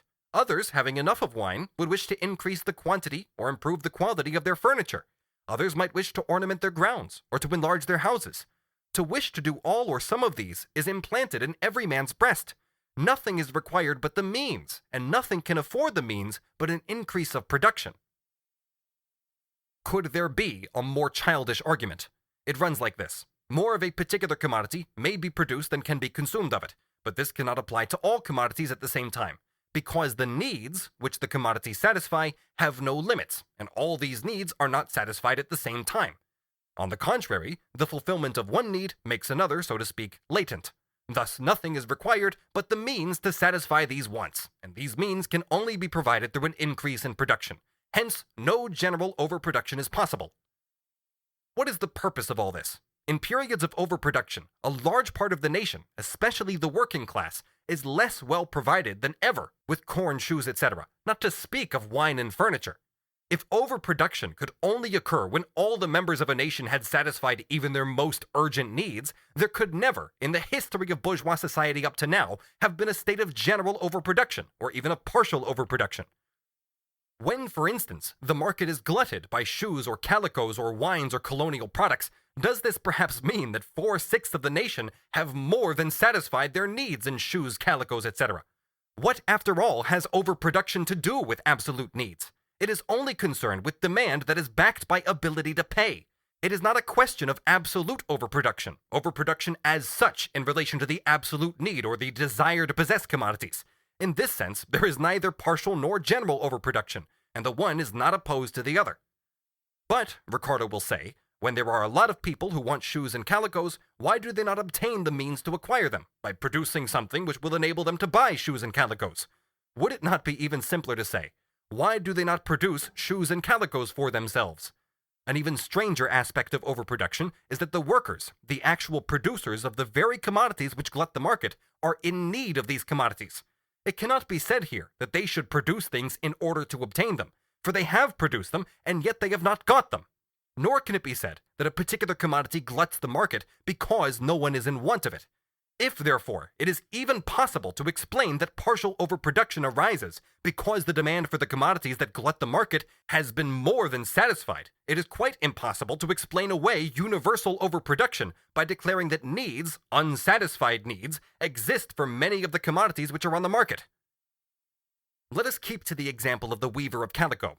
So long as reproduction continued uninterruptedly, and therefore also the phase of this reproduction in which the product was reconverted into money at its value, so long, shall we say, the workers who produced the calico also consumed a part of it, and with the expansion of reproduction, that is to say with accumulation, they were consuming more of it, or also more workers were employed in the production of calico, who also consumed part of it.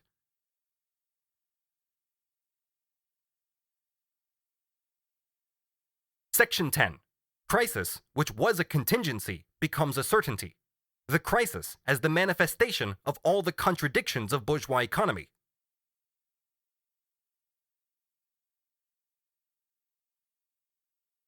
Now, before we proceed further, the following must be said. The possibility of crisis, which became apparent in the simple metamorphosis of the commodity, is once more demonstrated and further developed by the disjunction between the direct process of production and the process of circulation.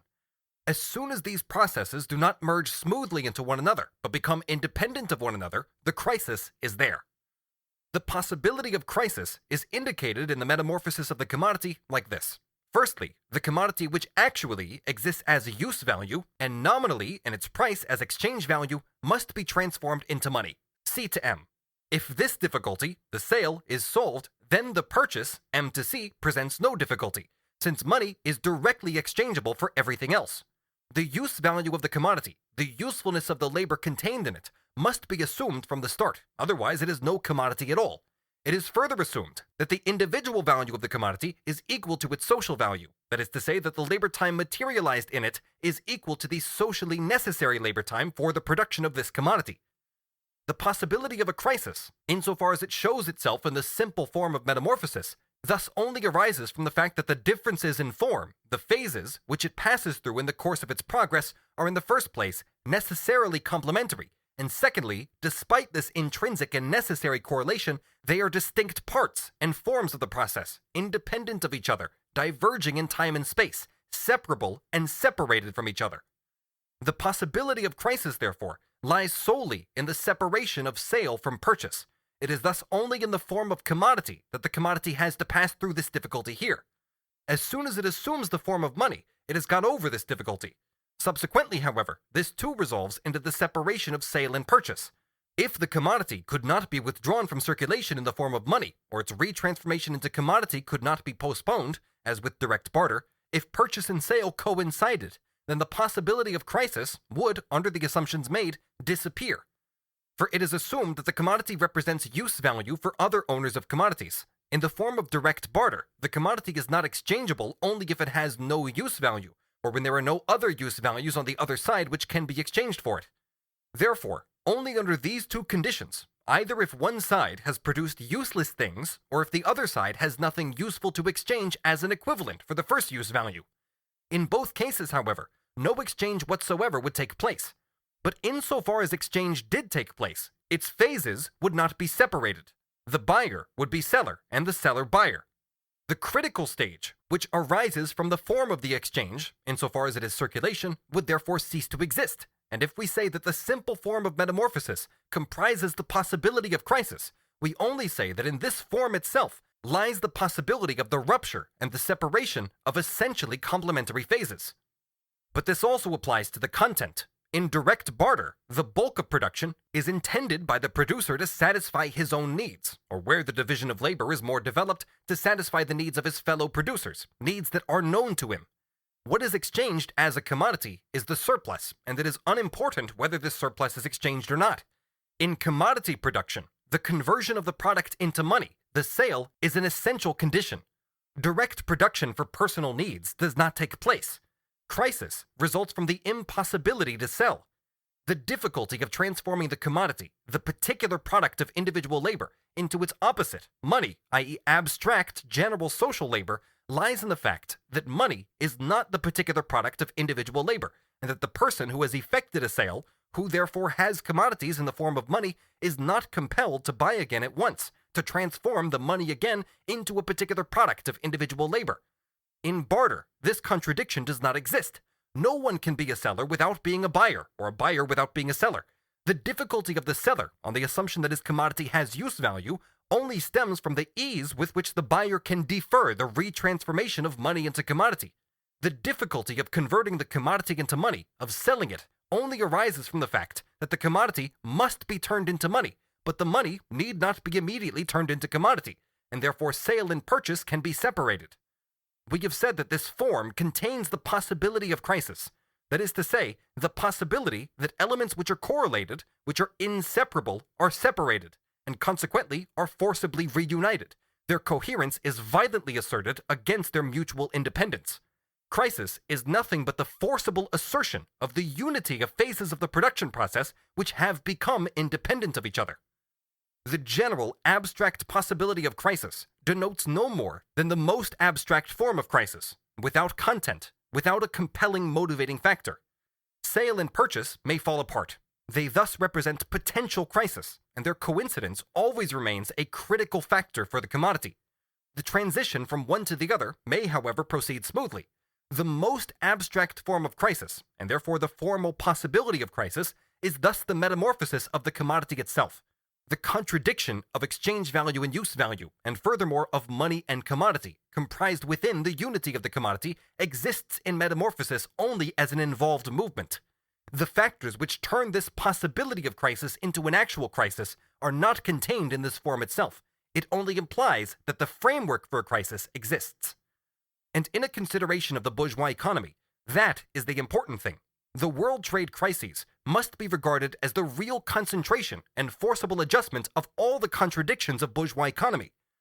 The individual factors, which are condensed in these crises, must therefore emerge and must be described in each sphere of the bourgeois economy, and the further we advance in our examination of the latter, the more aspects of this conflict must be traced on the one hand, and on the other hand, it must be shown that its more abstract forms are recurring and are contained in the more concrete forms. It can therefore be said that the crisis in its first form is the metamorphosis of the commodity itself, the falling asunder of purchase and sale. The crisis in its second form is the function of money as means of payment, in which money has two different functions and figures in two different phases, divided from each other in time. Both these forms are as yet quite abstract, although the second is more concrete than the first.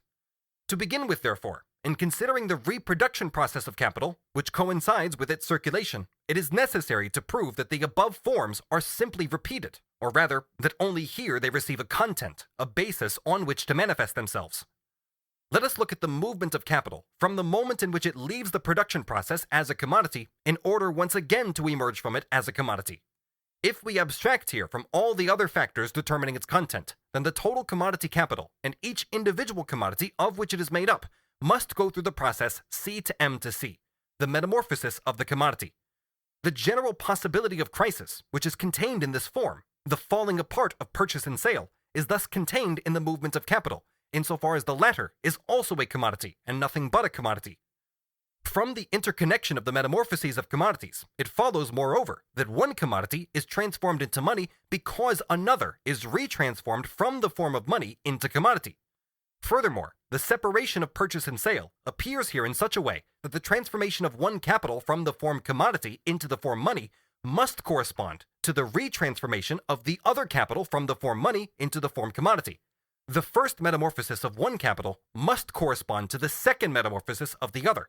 One capital leaves the production process as the other capital returns into the production process. This intertwining and coalescence of the processes of reproduction or circulation of different capitals is on the one hand necessitated by the division of labor. On the other hand, it is accidental, and thus the definition of the content of crisis is already fuller. Secondly, however, with regard to the possibility of crisis arising from the form of money as means of payment, it appears that capital may provide a much more concrete basis for turning this possibility into reality.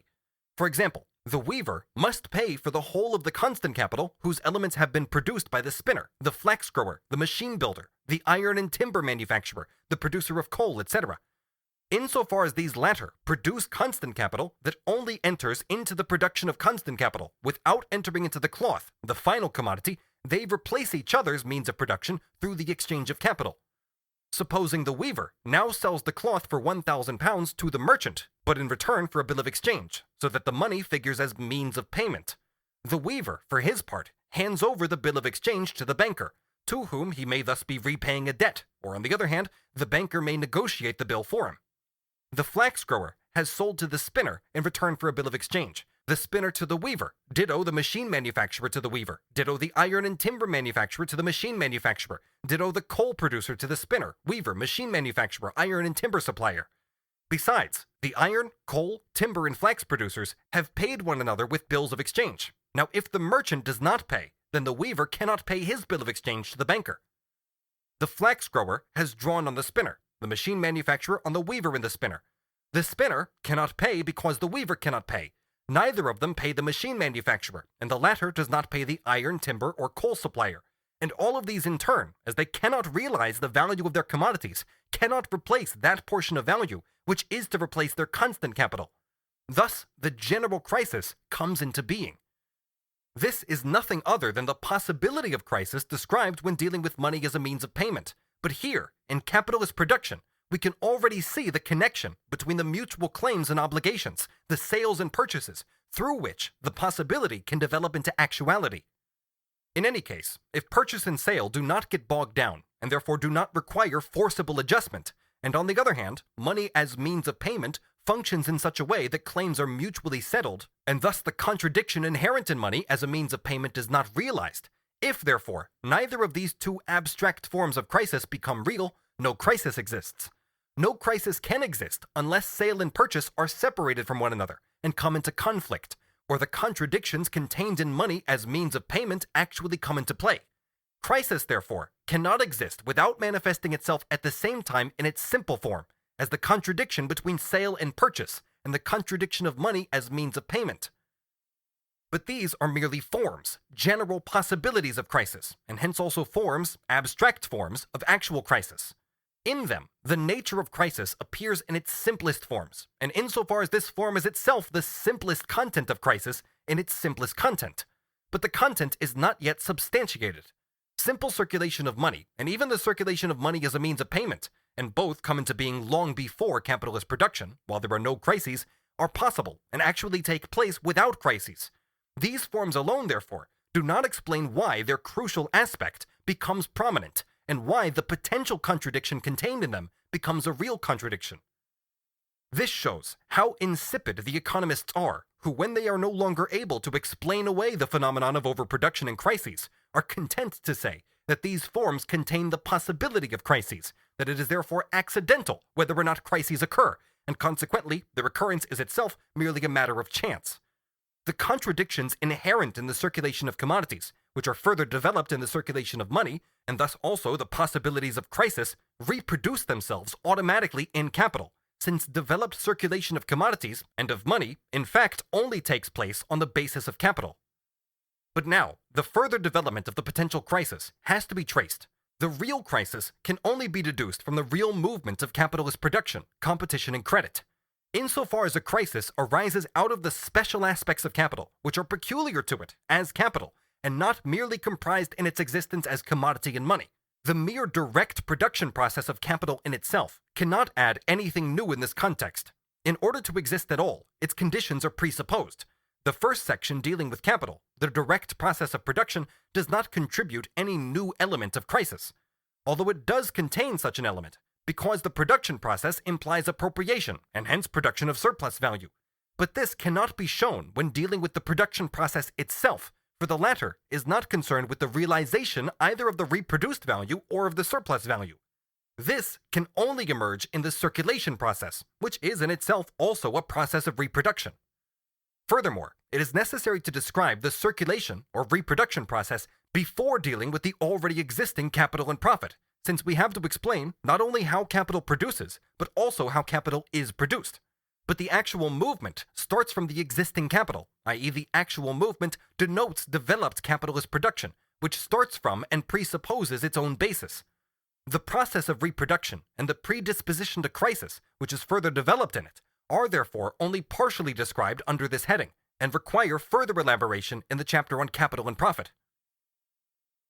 The circulation process as a whole, or the reproduction process of capital as a whole, is the unity of its production phase and its circulation phase, so that it comprises both these processes, or phases. Therein lies a further developed possibility or abstract form of crisis. The economists who deny crises consequently assert only the unity of these two phases.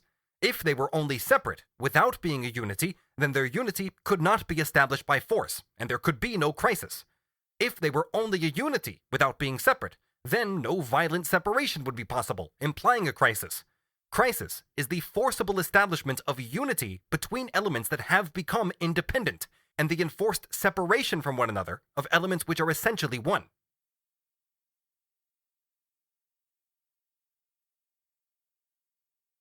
Section 11. On the forms of crisis.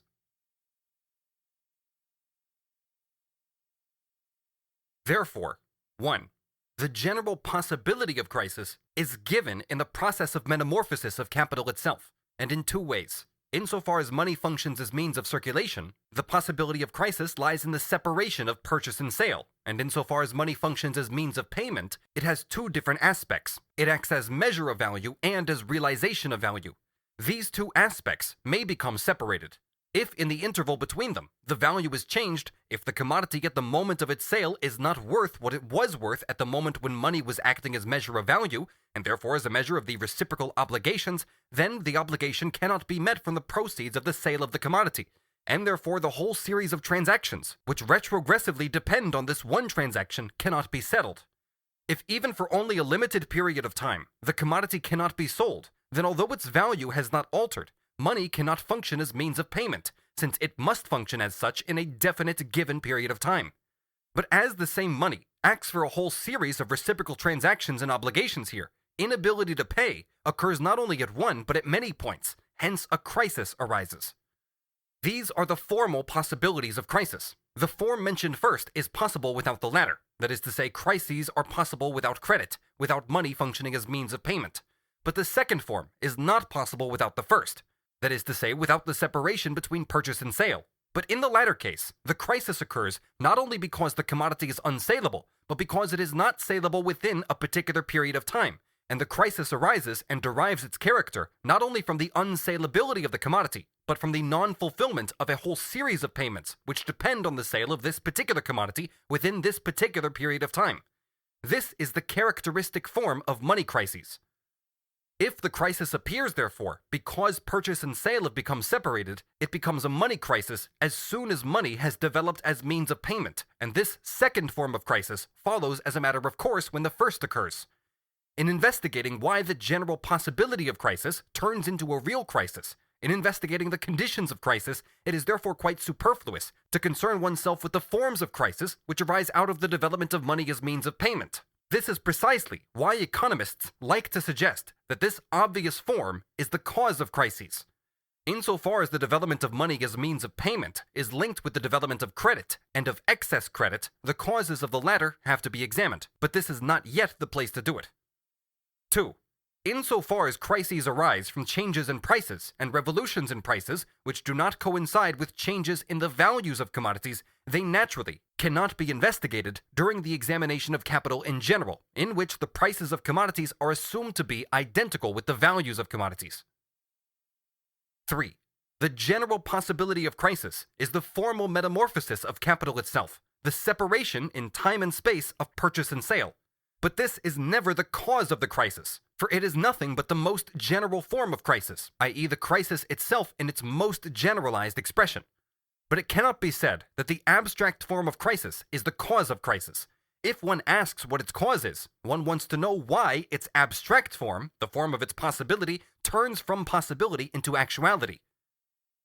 4.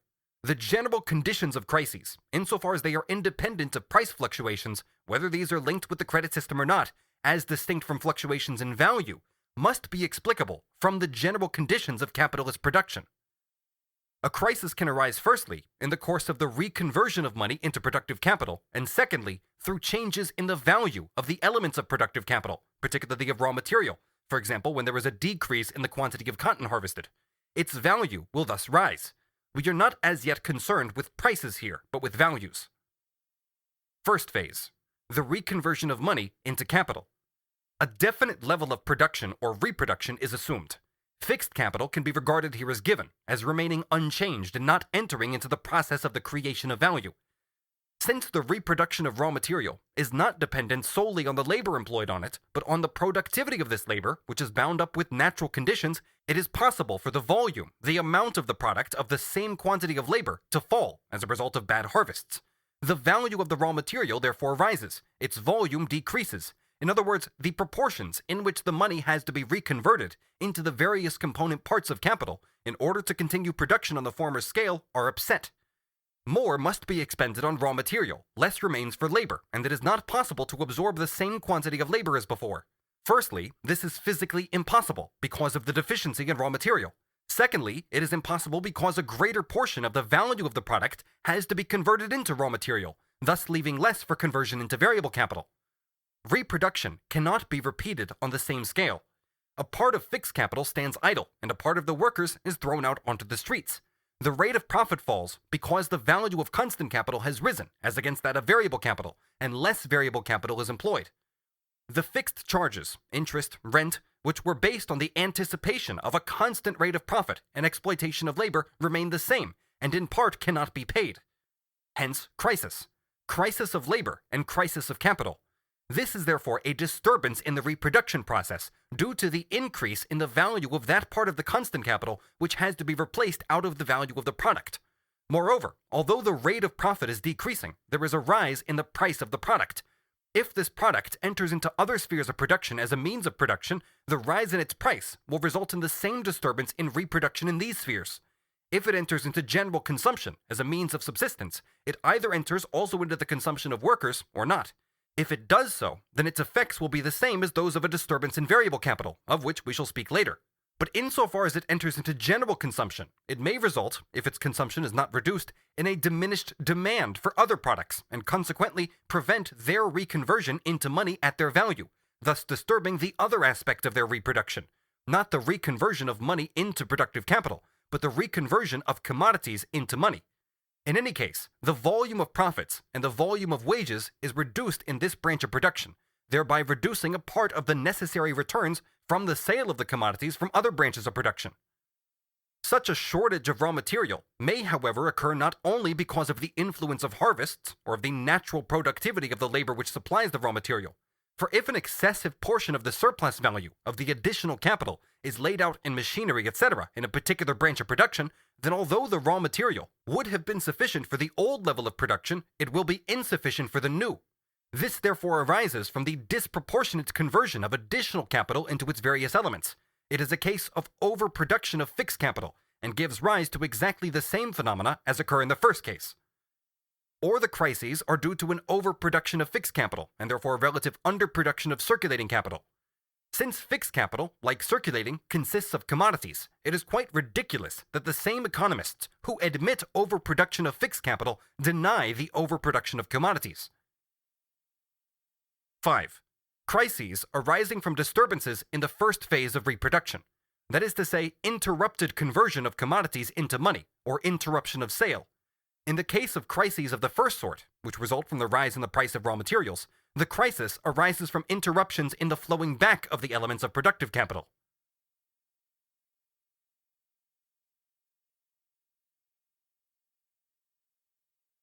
Section 12.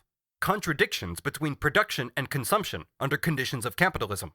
Overproduction of the principal consumer goods becomes general overproduction.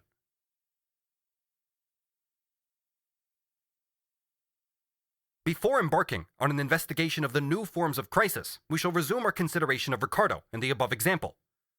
So long as the owner of the weaving mill reproduces and accumulates, his workers too purchase a part of his product. They spend a part of their wages on calico. Because he produces, they have the means to purchase a part of his product, and thus to some extent give him the means to sell it. The worker can only buy, he can represent a demand only for, commodities which enter into individual consumption, for he does not himself turn his labor to account, nor does he himself possess the means to do so, the instruments and materials of labor. This already, therefore, excludes the majority of producers, the workers themselves as consumers, buyers of many commodities, where capitalist production prevails. They buy no raw material and no instrument of labor. They buy only means of subsistence, commodities which enter directly into individual consumption. Hence, nothing is more ridiculous than to speak of the identity of producers and consumers, since for an extraordinarily large number of branches of production, all those that do not supply articles for direct consumption, the mass of those who participate in production are entirely excluded from the purchase of their own products. They are never direct consumers or buyers of this large part of their own products, although they pay a portion of the value of these products in the articles of consumption that they buy. This also shows the ambiguity of the word consumer and how wrong it is to identify it with the word buyer. As regards industrial consumption, it is precisely the workers who consume machinery and raw material, using them up in the labor process, but they do not use them up for themselves, and they are therefore not buyers of them. Machinery and raw material are for them neither use values nor commodities, but objective conditions of a process of which they themselves are the subjective conditions. It may, however, be said that their employer represents them in the purchase of means of production and raw materials, but he represents them under different conditions from those in which they would represent themselves on the market. He must sell a quantity of commodities which represent surplus value, unpaid labor. The workers would only have to sell the quantity of commodities which would reproduce the value advanced in production, the value of the means of production, the raw materials, and the wages. He, therefore, requires a wider market than they would require. It depends, moreover, on him and not on them whether he considers the conditions of the market sufficiently favorable to begin reproduction. They are therefore producers without being consumers, even when no interruption of the reproduction process takes place, in relation to all articles which have to be consumed not individually but industrially. Thus, nothing is more absurd as a means of denying crises than the assertion that the consumers and producers are identical in capitalist production. They are entirely distinct categories. Insofar as the reproduction process takes place, this identity can be asserted only for 1 out of 3,000 producers, namely the capitalist. On the other hand, it is equally wrong to say that the consumers are producers. The landlord does not produce, and yet he consumes. The same applies to all moneyed interests. The apologetic phrases used to deny crises are important insofar as they always prove the opposite of what they are meant to prove. In order to deny crises, they assert unity where there is conflict and contradiction. They are therefore important insofar as one can say they prove that there would be no crises if the contradictions which they have erased in their imagination did not exist in fact. But in reality, crises exist because these contradictions exist. Every reason which they put forward against crisis is an exercised contradiction, and therefore a real contradiction which can cause crises. The desire to convince oneself of the non-existence of contradictions is at the same time the expression of a pious wish that the contradictions, which are really present, should not exist. What the workers in fact produce is surplus value. So long as they produce it, they are able to consume. As soon as they cease to produce it, their consumption ceases, because their production ceases. But that they are able to consume is by no means due to their having produced an equivalent for their consumption. On the contrary, as soon as they produce merely such an equivalent, their consumption ceases. They have no equivalent to consume. Their work is either stopped or curtailed, or at all events their wages are reduced. In the latter case, if the level of production remains the same, they do not consume an equivalent of what they produce. But they lack these means, not because they do not produce enough, but because they receive too little of their product for themselves. By reducing these relations simply to those of consumer and producer, one leaves out of account that the wage laborer who produces and the capitalist who produces are two producers of a completely different kind, quite apart from the fact that some consumers do not produce at all. Once again, a contradiction is denied by abstracting from a contradiction which really exists in production. The mere relationship of wage laborer and capitalist implies firstly that the majority of the producers are non-consumers of a very large part of their product, namely of the means of production and the raw material. And secondly, that the majority of the producers, the workers, can consume an equivalent for their product only so long as they produce more than this equivalent. That is, so long as they produce surplus value or surplus product. They must always be overproducers, produce over and above their needs, in order to be able to be consumers or buyers within the limits of their needs. As regards this class of producers, the unity between production and consumption is at any rate prima facie false. When Ricardo says that the only limit to demand is production itself, and that this is limited by capital, then this means, in fact, when stripped of false assumptions, nothing more than that capitalist production finds its measure only in capital.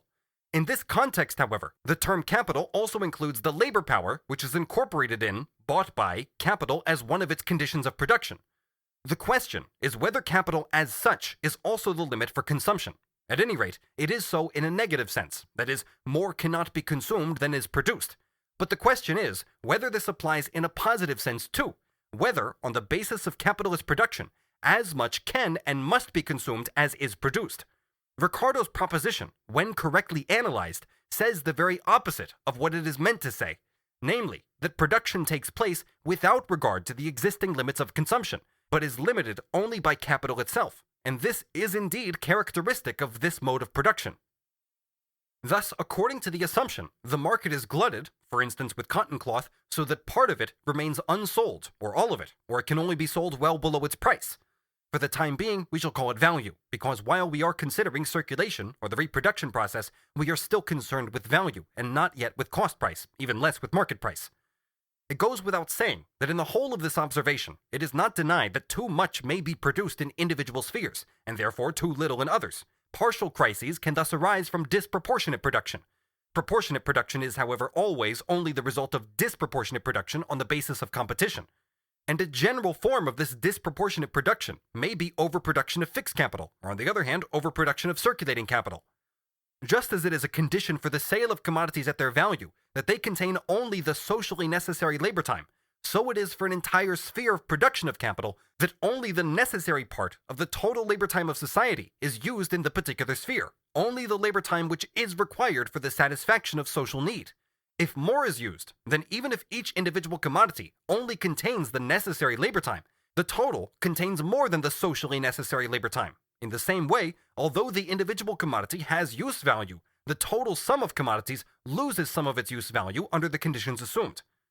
However, we are not speaking of crisis here insofar as it arises from disproportionate production, that is to say, the disproportion in the distribution of social labor between the individual spheres of production. This can only be dealt with in connection with the competition of capitals. In that context, it has already been stated that the rise or fall of market value, which is caused by this disproportion, results in the withdrawal of capital from one branch of production and its transfer to another, the migration of capital from one branch to another. This equalization itself, however, already implies as a precondition the opposite of equalization, and may therefore comprise crisis. The crisis itself may be a form of equalization. Ricardo, etc., admit this form of crisis.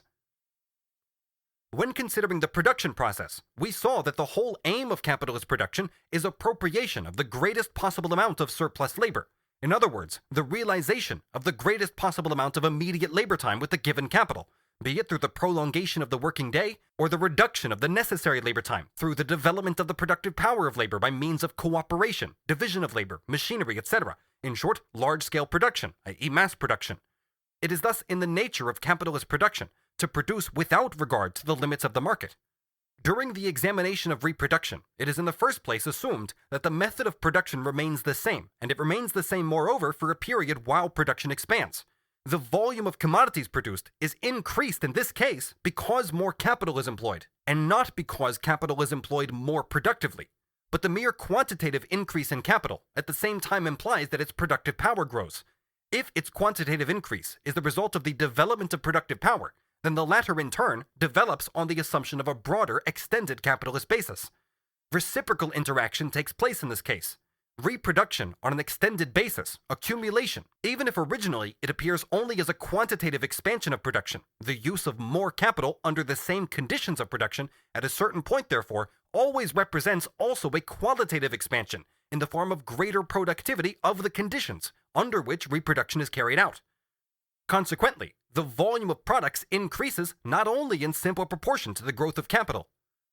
Now let us return to our example of calico.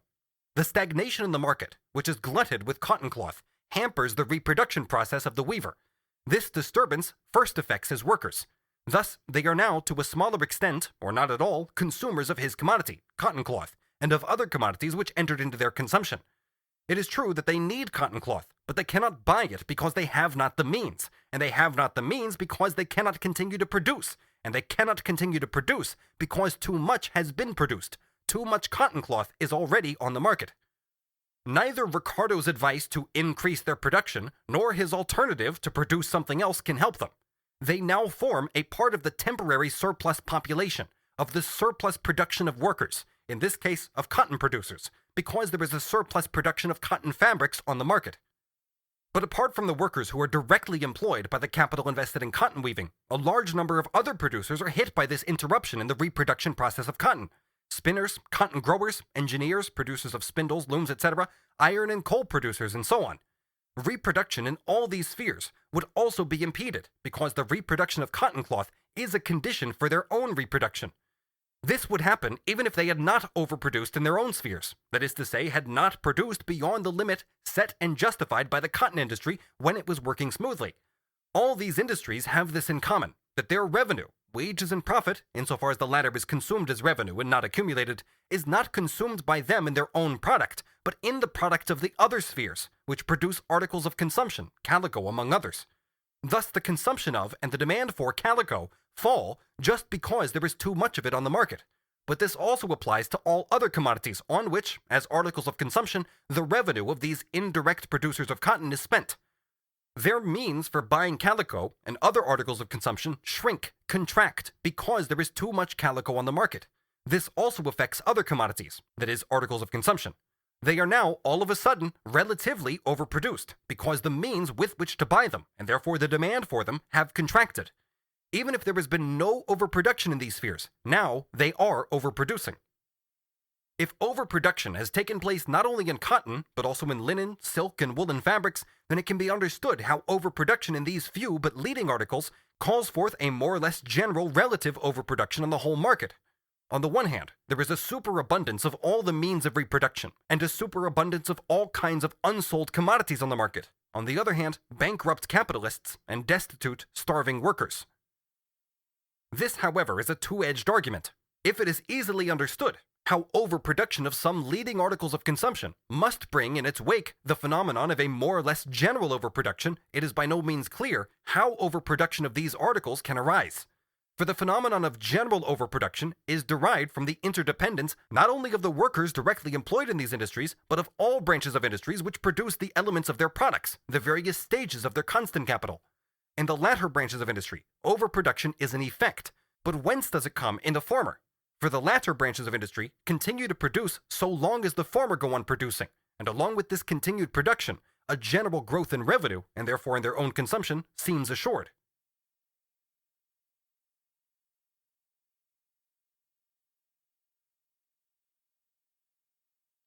Section 13. The expansion of the market does not keep in step with the expansion of production. The Ricardian conception that an unlimited expansion of consumption and of the internal market is possible.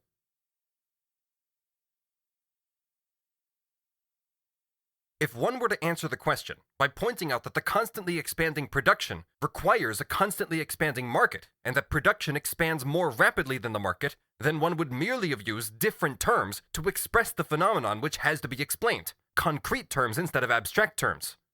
The market expands more slowly than production, or in the cycle through which capital passes during its reproduction, a cycle in which it is not simply reproduced but reproduced on an extended scale, in which it describes not a circle but a spiral, there comes a moment at which the market manifests itself as too narrow for production.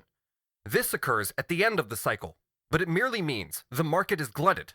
Overproduction is manifest. If the expansion of the market had kept pace with the expansion of production, there would be no glut of the market, no overproduction. However, the mere admission that the market must expand with production is, on the other hand, again an admission of the possibility of overproduction, for the market is limited externally in the geographical sense, The internal market is limited as compared with the market that is both internal and external. The latter in turn is limited as compared with the world market, which however is in turn limited at each moment of time, though in itself capable of expansion. The admission that the market must expand if there is to be no overproduction is therefore also an admission that there can be overproduction.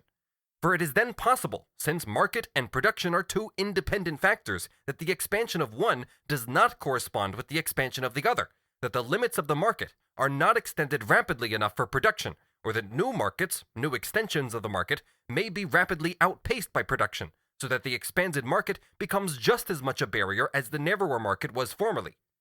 Ricardo is therefore consistent in denying the necessity of an expansion of the market simultaneously with the expansion of production and growth of capital. All the available capital in a country can also be advantageously employed in that country. Hence he polemicizes against Adam Smith, who on the one hand put forward Ricardo's view, and with his usual rational instinct contradicted it as well. Adam Smith did not yet know the phenomenon of overproduction and crises resulting from overproduction. What he knew were only credit and money crises, which automatically appear along with the credit and banking system. In fact, he sees in the accumulation of capital an unqualified increase in the general wealth and well-being of the nation. On the other hand, he regards the mere fact that the internal market develops into an external, colonial, and world market as proof of a, so to speak, relative potential overproduction in the internal market. It is worth quoting Ricardo's polemic against him at this point. When merchants engage their capitals in foreign trade, or in the carrying trade, it is always from choice, and never from necessity. It is because, in that trade, their profits will be somewhat greater than in the home trade. Adam Smith has justly observed that the desire of food is limited in every man by the narrow capacity of the human stomach. Adam Smith is very much mistaken here, for he excludes the luxury products of agriculture. But the desire of the conveniences and ornaments of building, dress, equipage, and household furniture seems to have no limit or certain boundary. Nature, Ricardo continues, then has necessarily limited the amount of capital which can at any time be profitably engaged in agriculture. Is that why there are nations which export agricultural products? As if it were impossible, despite nature, to sink all possible capital into agriculture in order to produce, in England for example, melons, figs, grapes, etc., flowers, etc., and birds and game. See, for example, the capital that the Romans put into artificial fish culture alone, and as if the raw materials of industry were not produced by means of agricultural capital. But nature has placed no limits, as if nature had anything to do with the matter, to the amount of capital that may be employed in procuring the conveniences and ornaments of life. To procure these gratifications in the greatest abundance is the object in view, and it is only because foreign trade, or the carrying trade, will accomplish it better, that men engage in them in preference to manufacturing the commodities required, or a substitute for them at home.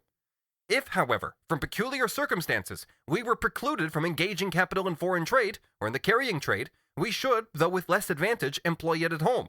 And while there is no limit to the desire of conveniences, ornaments of building, dress, equipage, and household furniture, there can be no limit to the capital that may be employed in procuring them, except that which bounds our power to maintain the workmen who are to produce them. Adam Smith, however, speaks of the carrying trade as one not of choice but of necessity, as if the capital engaged in it would be inert if not so employed, as if the capital in the home trade could overflow, if not confined to a limited amount. He says, when the capital stock of any country is increased to such a degree that it cannot be all employed in supplying the consumption and supporting the productive labor of that particular country, this passage is printed in italics by Ricardo himself, the surplus part of it naturally disgorges itself into the carrying trade and is employed in performing the same offices to other countries. But could not this portion of the productive labor of Great Britain be employed in preparing some other sort of goods, with which something more in demand at home might be purchased? And if it could not, might we not employ this productive labor, though with less advantage, in making those goods in demand at home, or at least some substitute for them? If we wanted velvets, might we not attempt to make velvets? And if we could not succeed, might we not make more cloth, or some other object desirable to us? We manufacture commodities, and with them buy goods abroad, because we can obtain a greater quantity, the qualitative difference does not exist, than we could make at home. Deprive us of this trade, and we immediately manufacture again for ourselves. But this opinion of Adam Smith is at variance with all his general doctrines on the subject. Ricardo now cites Smith. If a foreign country can supply us with a commodity cheaper than we ourselves can make it, better buy it of them with the same part of the produce of our own industry employed in the way in which we have some advantage. the general industry of the country being always in proportion to the capital which employs it, in very different proportion. This sentence too is emphasized by Ricardo, will not thereby be diminished, but only left to find out the way in which it can be employed with the greatest advantage. Again, Adam Smith says, those therefore who have the command of more food than they themselves can consume are always willing to exchange the surplus, or what is the same thing, the price of it, for gratifications of another kind. What is over and above satisfying the limited desire is given for the amusement of those desires which cannot be satisfied, but seem to be altogether endless. The poor, in order to obtain food, exert themselves to gratify those fancies of the rich, and to obtain it more certainly. They vie with one another in the cheapness and perfection of their work. The number of workmen increases with the increasing quantity of food, or with the growing improvement and cultivation of the lands, and as the nature of their business admits the utmost subdivision of labors, the quantity of materials which they can work up increases in a much greater proportion than their numbers. Hence arises a demand for every sort of material which human invention can employ, either usefully or ornamentally, in building, dress, equipage, or household furniture, for the fossils and minerals contained in the bowels of the earth, the precious metals, and the precious stones. It follows then from these admissions that there is no limit to demand, no limit to the employment of capital while it yields any profit, and that however abundant capital may become, there is no other adequate reason for a fall of profit but a rise of wages, and further it may be added that the only adequate and permanent cause for the rise of wages is the increasing difficulty of providing food and necessaries for the increasing number of workmen.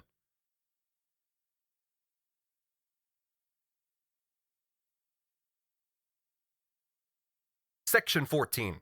The contradiction between the impetuous development of the productive powers and the limitations of consumption leads to overproduction. The theory of the impossibility of general overproduction is essentially apologetic in tendency.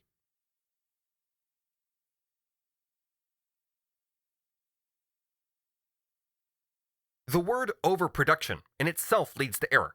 So long as the most urgent needs of a large part of society are not satisfied, or only the most immediate needs are satisfied, there can of course be absolutely no talk of an overproduction of products, in the sense that the amount of products is excessive in relation to the need for them.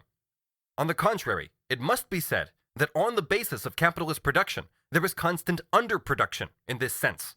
The limits to production are set by the profit of the capitalist, and in no way by the needs of the producers.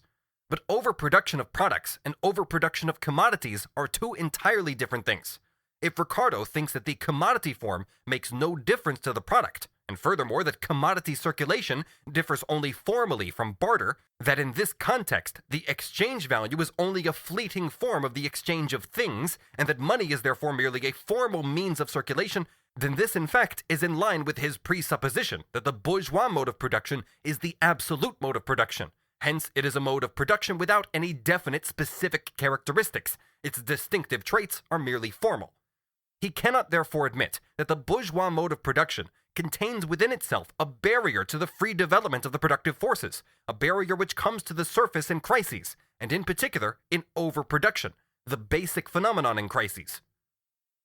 Ricardo saw from the passages of Adam Smith, which he quotes, approves, and therefore also repeats, that the limitless desire for all kinds of use values is always satisfied on the basis of a state of affairs in which the mass of producers remains more or less restricted to necessities, food, and other necessaries, that consequently this great majority of producers remains more or less excluded from the consumption of wealth, insofar as wealth goes beyond the bounds of necessary means of subsistence. This was indeed also the case, and to an even higher degree, in the ancient mode of production, which depended on slavery. But the ancients never thought of transforming the surplus product into capital, or at least only to a very limited extent. The fact that the hoarding of treasure in the narrow sense was widespread among them shows how much surplus product lay completely idle. They used a large part of the surplus product for unproductive expenditure on art, religious works, and public works. Still less was their production directed to the release and development of the material productive forces, division of labor, machinery, the application of the powers of nature and science to private production. In fact, by and large, they never went beyond handicraft labor. The wealth which they produced for private consumption was therefore relatively small, and only appears great because it was amassed in the hands of a few persons, who incidentally did not know what to do with it. Although, therefore, there was no overproduction among the ancients, there was overconsumption by the rich, which, in the final periods of Roman Greece, turned into mad extravagance. The few trading peoples among them lived partly at the expense of all these essentially poor nations. It is the unconditional development of the productive forces, and therefore mass production on the basis of a mass of producers who are confined within the bounds of the necessary means of subsistence on the one hand, and on the other, the barrier set up by the capitalist profit, which forms the basis of modern overproduction.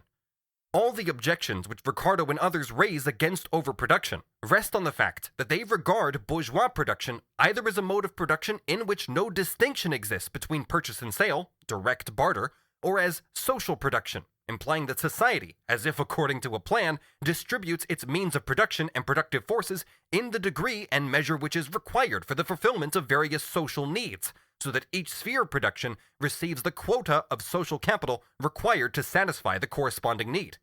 This fiction arises entirely from the inability to grasp the specific form of bourgeois production, and this inability in turn arises from the obsession that bourgeois production is production as such, just like a man who believes in a particular religion and sees it as the religion and everything outside of it only as false religions. On the contrary, the question that has to be answered is this: since on the basis of capitalist production, everyone works for himself, and a particular labor must at the same time appear as its opposite, as abstract general labor, and in this form as social labor, how is it possible to achieve the necessary balance and interdependence of the various spheres of production, their dimensions and the proportions between them, except through constant neutralization of a constant disharmony? This is admitted by those who speak of adjustments through competition, for these adjustments always presuppose that there is something to adjust, and therefore that harmony is always only a result of the movement which neutralizes the existing disharmony.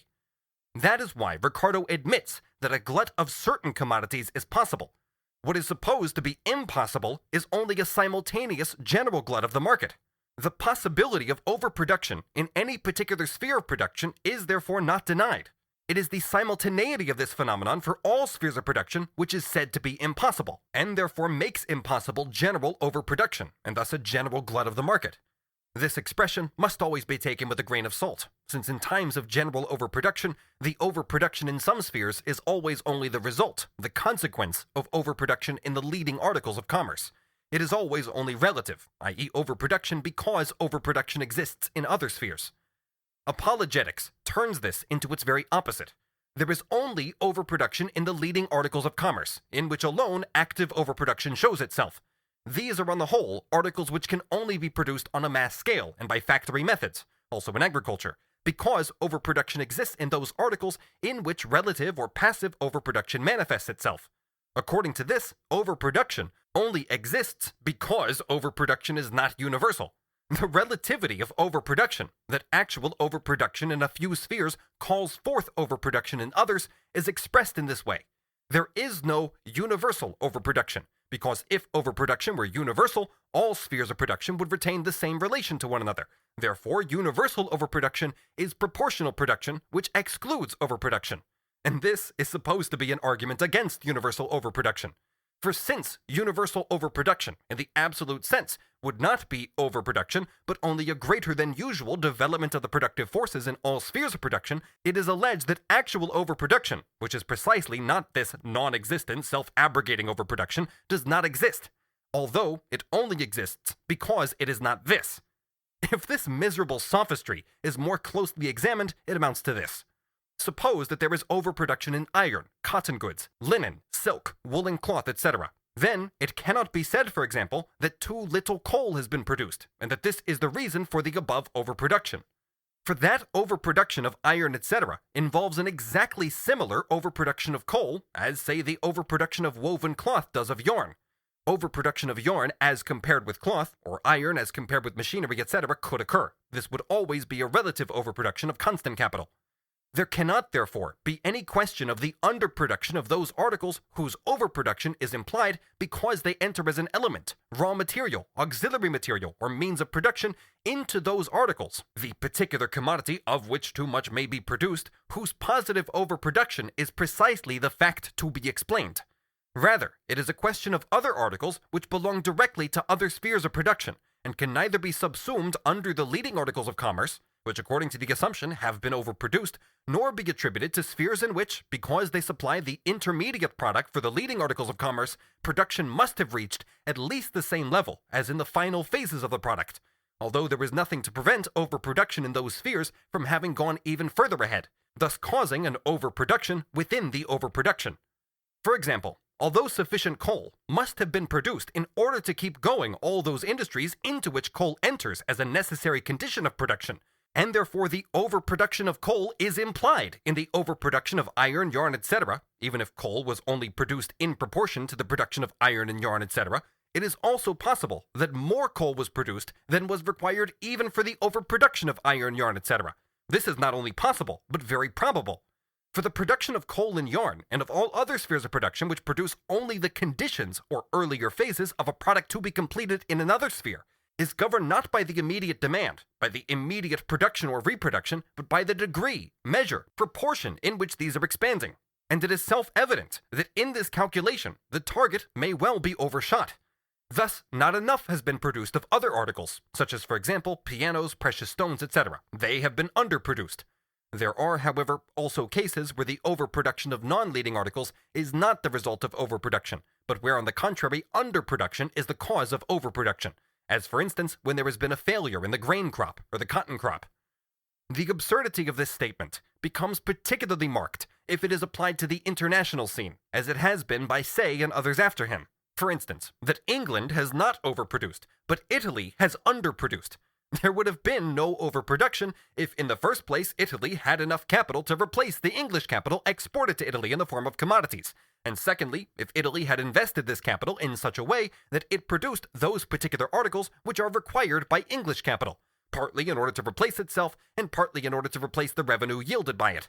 Thus, the fact of actually existing overproduction in England in relation to the actual production in Italy would not have existed, but only the fact of imaginary underproduction in Italy. Imaginary because it presupposes a capital in Italy and a development of the productive forces that do not exist there, and secondly, because it makes the equally utopian assumption that this capital, which does not exist in Italy, has been employed in exactly the way required to make English supply and Italian demand, English and Italian production complementary to each other. In other words, this means nothing, but there would be no overproduction if demand and supply corresponded to each other, if the capital were distributed in such proportions in all spheres of production that the production of one article involved the consumption of the other, and thus its own consumption. There would be no overproduction if there were no overproduction. Since, however, capitalist production can allow itself free rein only in certain spheres, under certain conditions, there could be no capitalist production at all if it had to develop simultaneously and evenly in all spheres. Because absolute overproduction takes place in certain spheres, relative overproduction occurs also in the spheres where there has been no overproduction. This explanation of overproduction in one field by underproduction in another field therefore means merely that if production were proportionate, there would be no overproduction. The same could be said if demand and supply corresponded to each other, or if all spheres provided equal opportunities for capitalist production and its expansion, division of labor, machinery, export to distant markets, etc., mass production, i.e. if all countries which traded with one another possessed the same capacity for production, and indeed for different and complementary production. Thus, overproduction takes place because all these pious wishes are not fulfilled. Or, in even more abstract form, there would be no overproduction in one place if overproduction took place to the same extent everywhere. But there is not enough capital to overproduce so universally, and therefore there is partial overproduction. Let us examine this fantasy more closely. It is admitted that there can be overproduction in each particular industry. The only circumstance which could prevent overproduction in all industries simultaneously is, according to the assertions made, the fact that commodity exchanges against commodity, i.e. recourse is taken to the supposed conditions of barter. But this loophole is blocked by the very fact that trade under capitalist conditions is not barter, and that therefore the seller of a commodity is not necessarily at the same time the buyer of another. This whole subterfuge then rests on abstracting from money and from the fact that we are not concerned with the exchange of products, but with the circulation of commodities, an essential part of which is the separation of purchase and sale. The circulation of capital contains within itself the possibilities of interruptions. In the reconversion of money into its conditions of production, for example, it is not only a question of transforming money into the same use values in kind, but for the repetition of the reproduction process, it is essential that these use values can again be obtained at their old value. At a lower value would of course be even better. A very significant part of these elements of reproduction, which consists of raw materials, can however rise in price for two reasons. Firstly, if the instruments of production increase more rapidly than the amount of raw materials that can be provided at the given time. Secondly, as a result of the variable character of the harvests. That's why weather conditions, as Tuch rightly observes, play such an important part in modern industry. The same applies to the means of subsistence in relation to wages. The reconversion of money into commodity can thus come up against difficulties and can create the possibilities of crisis, just as well as can the reconversion of commodity into money. When one examines simple circulation, not the circulation of capital, these difficulties do not arise. There are besides a large number of other factors, conditions, possibilities of crises, which can only be examined when considering the concrete conditions, particularly the competition of capitals and credit. The overproduction of commodities is denied, but the overproduction of capital is admitted. Capital itself, however, consists of commodities, or insofar as it consists of money, it must be reconverted into commodities of one kind or another, in order to be able to function as capital. What then does overproduction of capital mean? Overproduction of value destined to produce surplus value, or if one considers the material content, overproduction of commodities destined for reproduction. That is, reproduction on too large a scale, which is the same as overproduction pure and simple. Defined more closely, this means nothing more than that too much has been produced for the purpose of enrichment, or that too great a part of the product is intended not for consumption as revenue, but for making more money, for accumulation, not to satisfy the personal needs of its owner, but to give him money, abstract social riches and capital, more power over the labor of others, i.e. to increase this power. This is what one side says. Ricardo denies it. And the other side, how does it explain the overproduction of commodities? By saying that production is not sufficiently diversified, that certain articles of consumption have not been produced in sufficiently large quantities. That it is not a matter of industrial consumption is obvious, for the manufacturer who overproduces linen thereby necessarily increases his demand for yarn, machinery, labor, etc. It is therefore a question of personal consumption. Too much linen has been produced, but perhaps too few oranges. Previously, the existence of money was denied, in order to show that there was no separation between sale and purchase.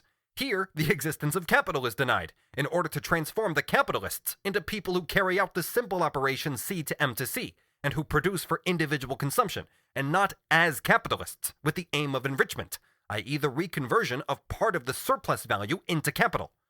But the statement that there is too much capital, after all, merely means that too little is consumed as revenue, and that more cannot be consumed in the given conditions. C's Mondi.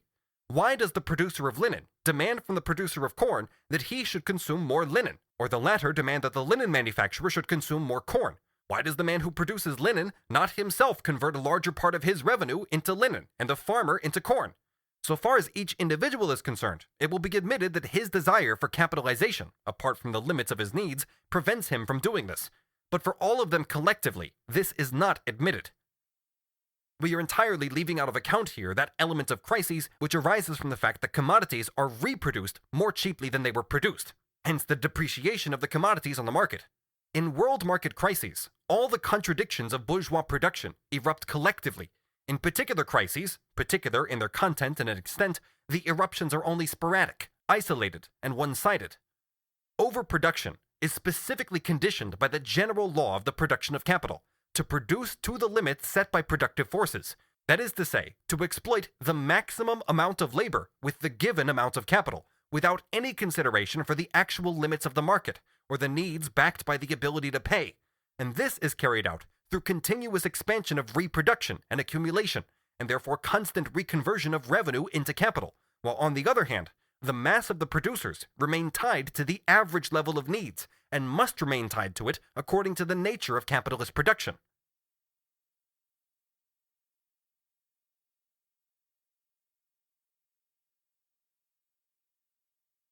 Section 15.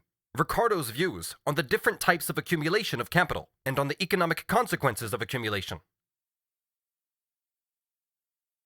In Chapter 8, on taxes, Ricardo says, when the annual productions of a country more than replace its annual consumption, it is said to increase its capital.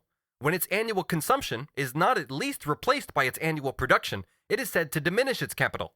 Capital may therefore be increased by an increased production, or by a diminished unproductive consumption. By unproductive consumption, Ricardo means here, as he says in the note on page 163, consumption by unproductive workers, by those who do not reproduce another value. By increase in the annual production, therefore, is meant increase in the annual industrial consumption. This can be increased by the direct expansion of it, while non-industrial consumption remains constant or even grows, or by reducing non-industrial consumption. When we say, writes Ricardo in the same note, that revenue is saved and added to capital, what we mean is that the portion of revenue so said to be added to capital is consumed by productive instead of unproductive laborers. I have shown that the conversion of revenue into capital is by no means synonymous with the conversion of revenue into variable capital or with its expenditure on wages. Ricardo, however, thinks so. In the same note, he says, if the price of labor should rise so high that notwithstanding the increase of capital, no more could be employed, I should say that such an increase of capital would be still unproductively consumed. It is therefore not the consumption of revenue by productive workers which makes this consumption productive, but its consumption by workers who produce surplus value. According to this, capital increases only when it commands more labor. On Chapter 7, on Foreign Trade. There are two ways in which capital may be accumulated. It may be saved either in consequence of increased revenue or of diminished consumption. If my profits are raised from £1,000 to 1,200, while my expenditure continues the same, I accumulate annually £200 more than I did before. If I save £200 out of my expenditure, while my profits continue the same effect will be produced. £200 per annum will be added to my capital. If by the introduction of machinery, the generality of the commodities on which revenue was expended fell 20% in value, I should be enabled to save as effectually as if my revenue had been raised 20%. But in one case, the rate of profits is stationary, in the other it is raised 20%. If by the introduction of cheap foreign goods, I can save 20% from my expenditure, the effect will be precisely the same as if machinery had lowered the expense of their production, but profits would not be raised. That is to say, they would not be raised if the cheaper goods entered neither into the variable nor the constant capital. Thus, with the same expenditure of revenue, accumulation is the result of the rise in the rate of profit, but accumulation depends not only on the rate of profit but also the amount of profit. With a constant rate of profit, accumulation is a result of decreasing expenditure, which is, however, assumed by Ricardo to occur because of the reduced price of commodities on which revenue was expended. On Chapter 20, Value and Riches, Their Distinctive Properties. The wealth, Ricardo takes this to mean use values, of a country may be increased in two ways.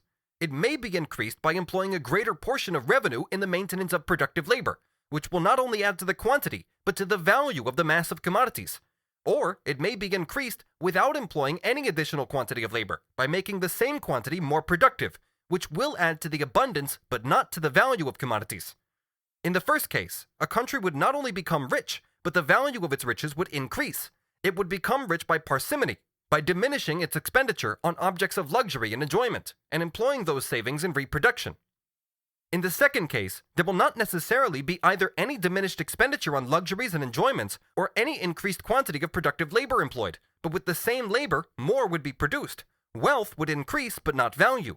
Of these two modes of increasing wealth, the last must be preferred, since it produces the same effect without the privation and diminution of enjoyments, which can never fail to accompany the first mode.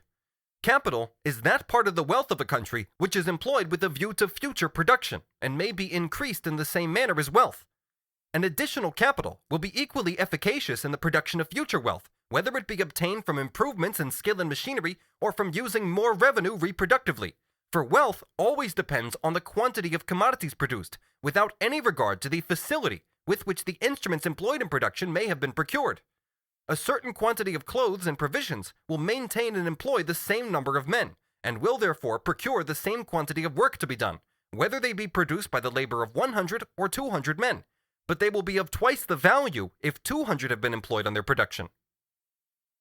Ricardo's first proposition was, accumulation grows if the rate of profit rises while expenditure remains the same, or when the rate of profit remains the same if expenditure, in terms of value, decreases, because the commodities on which the revenue is expended become cheaper.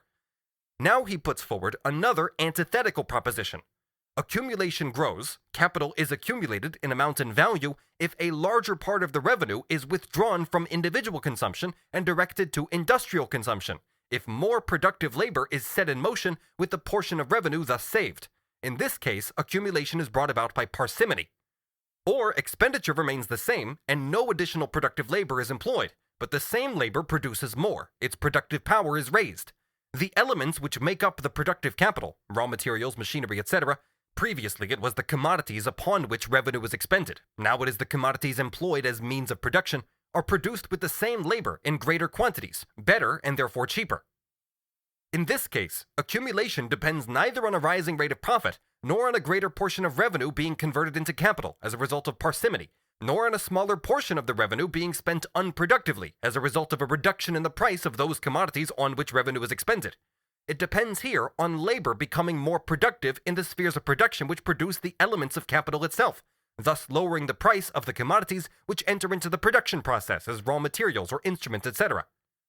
If the productive power of labor has been increased through greater production of fixed capital in proportion to variable capital, then not only the amount, but also the value of reproduction will rise, since a part of the value of the fixed capital enters into the annual reproduction.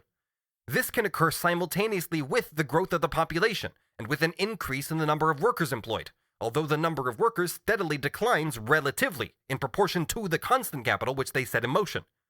There is therefore a growth not only of wealth but of value, and a larger quantity of living labor is set in motion, although the labor has become more productive, and the quantity of labor in proportion to the quantity of commodities produced has decreased. Finally, variable and constant capital can grow in equal degree with the natural annual increase in population, while the productivity of labor remains the same. In this case, too, capital will accumulate in volume and in value. These last points are all disregarded by Ricardo. In the same chapter, Ricardo says, "The labor of 1,000,000 men in manufactures will always produce the same value, but will not always produce the same riches. This is quite wrong. The value of the product of 1,000,000 men does not depend solely on their labor, but also on the value of the capital with which they work. It will thus vary considerably according to the amount of the already produced productive forces with which they work.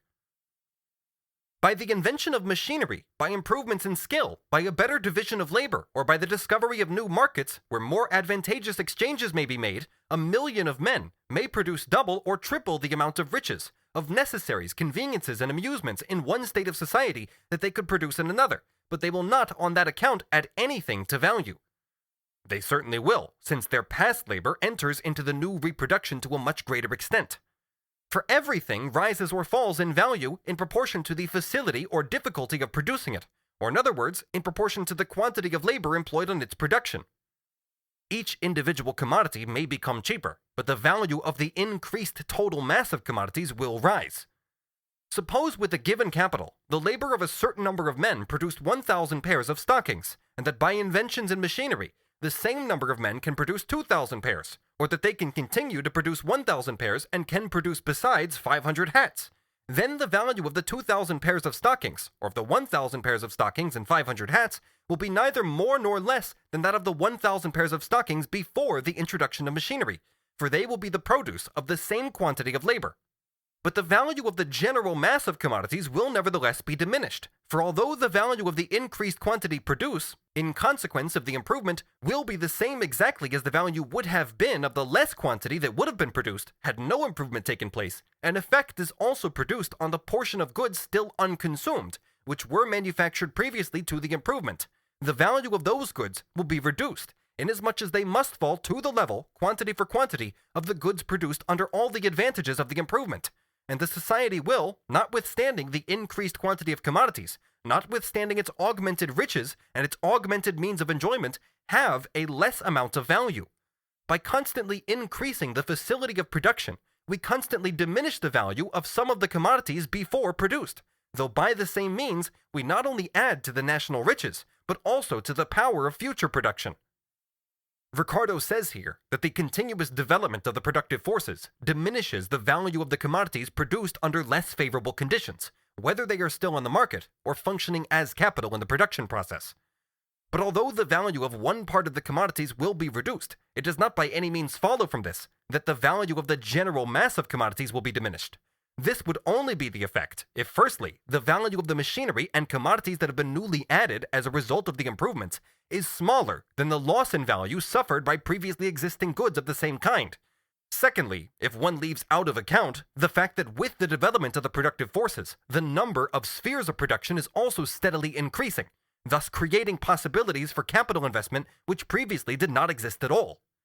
Production not only becomes cheaper in the course of the development, but it is also diversified. On Chapter 9, Taxes on Raw Produce. With respect to the third objection against taxes on raw produce, namely that the raising wages and lowering profits is a discouragement to accumulation and acts in the same way as a natural poverty of soil, I have endeavored to show in another part of this work that savings may be as effectually made from expenditure as from production, from a reduction in the value of commodities as from a rise in the rate of profits. By increasing my profits from 1,000 to 1,200, whilst prices continue the same, my power of increasing my capital by savings is increased, but it is not increased so much as it would be if my profits continued as before, whilst commodities were so lowered in price that £800 would procure me as much as 1,000 purchased before. The total value of the product, or rather that part of the product which is divided between capitalist and worker, can decrease without causing a fall in the net income in terms of the mass of value it represents. It may even rise proportionally. This is dealt with in Chapter 32, Mr. Malthus's Opinions on Rent. The whole argument, however, of Mr. Malthus is built on an infirm basis. It supposes, because the gross income of the country is diminished, that therefore the net income must also be diminished in the same proportion. It has been one of the objects of his work to show that with every fall in the real value of necessaries, the wages of labor would fall, and that the profits of stock would rise. In other words, that of any given value, a less portion would be paid to the laboring class, and a larger portion to those whose funds employed this class. Suppose the value of the commodities produced in a particular manufacture to be £1,000, and to be divided between the master and his laborers, in the proportion of 800 to the laborers and 200 to the master. If the value of these commodities should fall to £900, and £100 be saved from the wages of labor in consequence of the fall of necessaries, the net income of the masters would be in no degree impaired, and therefore he could with just as much facility pay the same amount of taxes after as before the reduction of price. From Chapter 5, on Wages. Notwithstanding the tendency of wages to conform to their natural rate, their market rate may, in an improving society for an indefinite period, be constantly above it. For no sooner may the impulse, which an increased capital gives to a new demand for labor, be obeyed, than another increase of capital may produce the same effect. And thus, if the increase of capital be gradual and constant, the demand for labor may give a continued stimulus to an increase of people. From the capitalist standpoint, everything is seen upside down. The number of the laboring population and the degree of the productivity of labor determine both the reproduction of capital and the reproduction of the population. Here, on the contrary, it appears that capital determines the size of the population. From Chapter 9, Taxes on Raw Produce.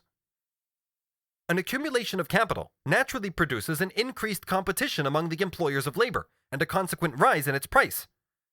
This depends on the proportion in which the various component parts of capital grow as a result of accumulation. Capital can be accumulated, and the demand for labor can decrease absolutely or relatively. According to Ricardo's theory of rent, the rate of profit has a tendency to fall as a result of the accumulation of capital and the growth of the population, because the necessary means of subsistence rise in value, or agriculture becomes less productive. Consequently, accumulation has the tendency to check accumulation, and the law of the falling rate of profit, since agriculture becomes relatively less productive as industry develops, hangs ominously over bourgeois production. On the other hand, Adam Smith regarded the falling rate of profit with satisfaction. Holland is his model. It compels most capitalists, except the largest ones, to employ their capital in industry instead of living on interest, and is thus a spur to production.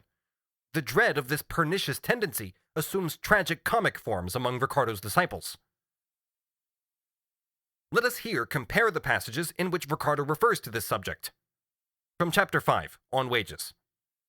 In different stages of society, the accumulation of capital, or of the means of employing labor, is more or less rapid, and must, in all cases, depend on the productive powers of labor. The productive powers of labor are generally greatest when there is an abundance of fertile land, At such periods, accumulation is often so rapid that laborers cannot be supplied with the same rapidity as capital. It has been calculated that under favorable circumstances, population may be doubled in 25 years, but under the same favorable circumstances, the whole capital of a country might possibly be doubled in a shorter period. In that case, wages during the whole period would have a tendency to rise, because the demand for labor would increase still faster than the supply.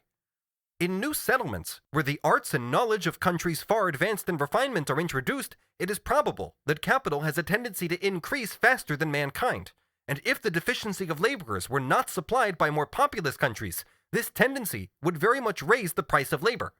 In proportion as these countries become populous, and land of a worse quality is taken into cultivation, the tendency to an increase of capital diminishes, for the surplus produce remaining, after satisfying the wants of the existing population, must necessarily be in proportion to the facility of production, that is, to the smaller number of persons employed in production. Although then it is probable that under the most favorable circumstances, the power of production is still greater than that of population, it will not long continue so, for the land being limited in quantity and differing in quality, with every increased portion of capital employed on it, there will be a decreased rate of production, whilst the power of population continues always the same. The latter statement is a Parsons fabrication. The power of population decreases with the power of production. First, it should be noted here that Ricardo admits that the accumulation of capital must in all cases depend on the productive powers of labor. Labor, therefore, is primary and not capital. Further, according to Ricardo, it would appear that in countries which have been settled for a long time and are industrially developed, more people are engaged in agriculture than are in the colonies, while in fact it is the other way around. In proportion to the output, England, for example, uses fewer agricultural laborers than any other country, new or old, although a larger section of the non-agricultural population participates indirectly in agricultural production. But even this is by no means equal to the proportion of the population directly engaged in agriculture in the less developed countries. Supposing even that in England grain is dearer and the costs of production are higher, more capital is employed, more past labor, even though less living labor is used in agricultural production. But the reproduction of this capital, although its value is reproduced in the product, costs less labor because of the already existing technical basis of production. From Chapter 6, on Profits. First, however, a few observations. The amount of surplus value, as we saw, depends not only on the rate of surplus value, but on the number of workers simultaneously employed, that is to say, on the size of the variable capital. Accumulation, for its part, is not directly determined by the rate of surplus value, but by the ratio of surplus value to the total capital outlay, that is, by the rate of profit, and even more by the total amount of profit. This, as we have seen, is for the total capital of society identical with the aggregate amount of surplus value, but for individual capitals employed in different branches of production, it may differ considerably from the amount of surplus value produced by them. If we consider the accumulation of capital as a whole, then profit equals surplus value, and the rate of profit equals surplus value divided by capital, or rather surplus value reckoned on a capital of 100 pounds. If the rate of profit percent is given, then the total amount of profit depends on the size of the capital advanced, and therefore accumulation too, insofar as it is determined by profit. If the total sum of capital is given, then the total amount of profit depends on the rate of profit. A small capital with a higher rate of profit may therefore yield more profit than a larger capital with a lower rate of profit. Let us suppose the figures in the following table.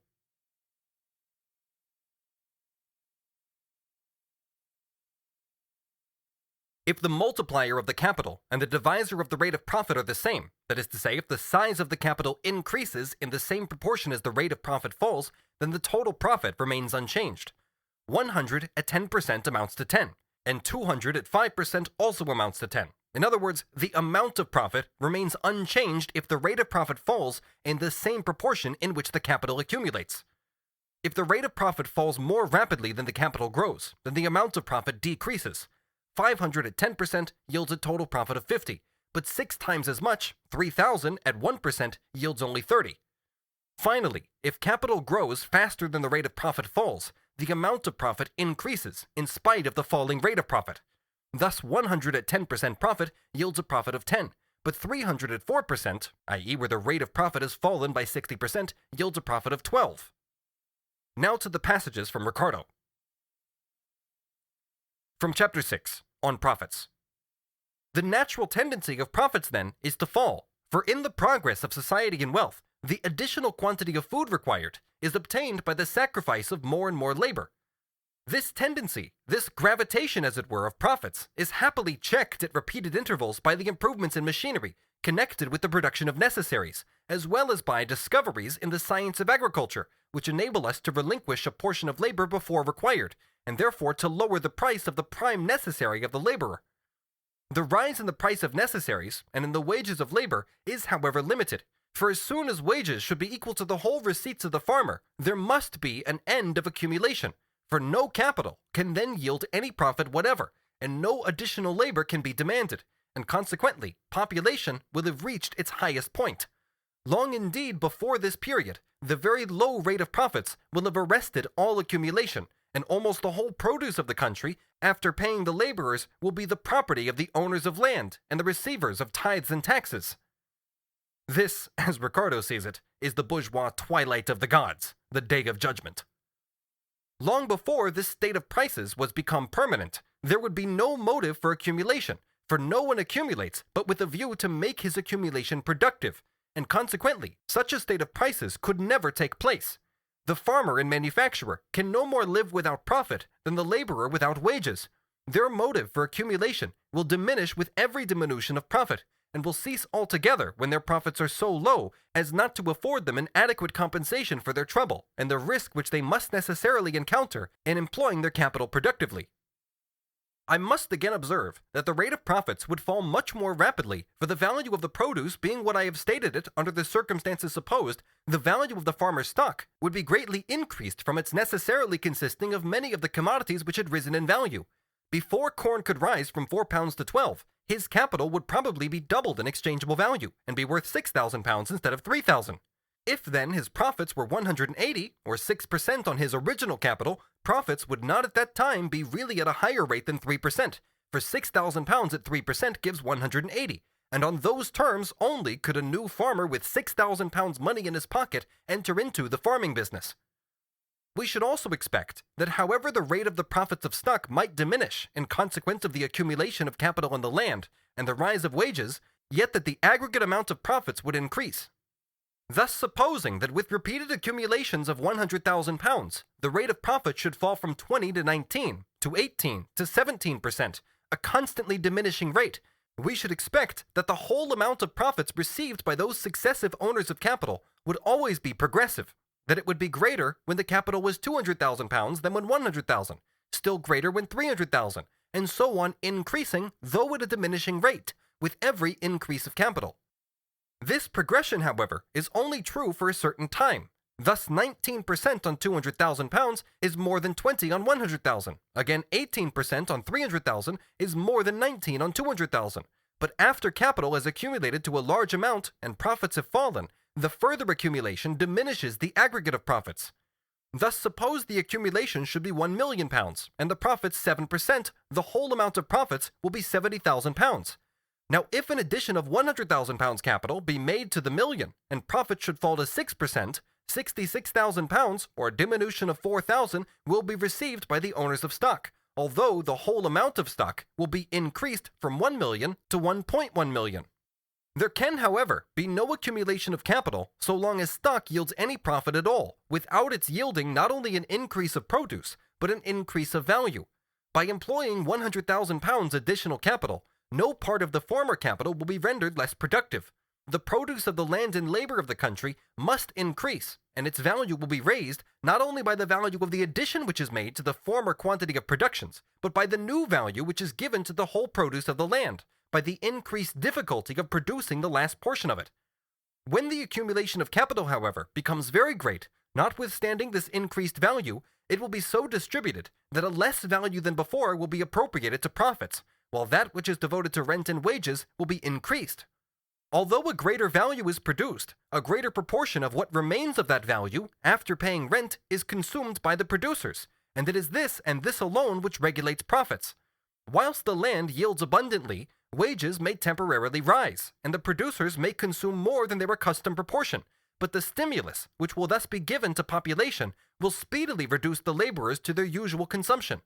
But when poor lands are taken into cultivation, or when more capital and labor are expended on the old land with a less return of produce, the effect must be permanent. The effects, then, of accumulation will be different in different countries, and will depend chiefly on the fertility of the land.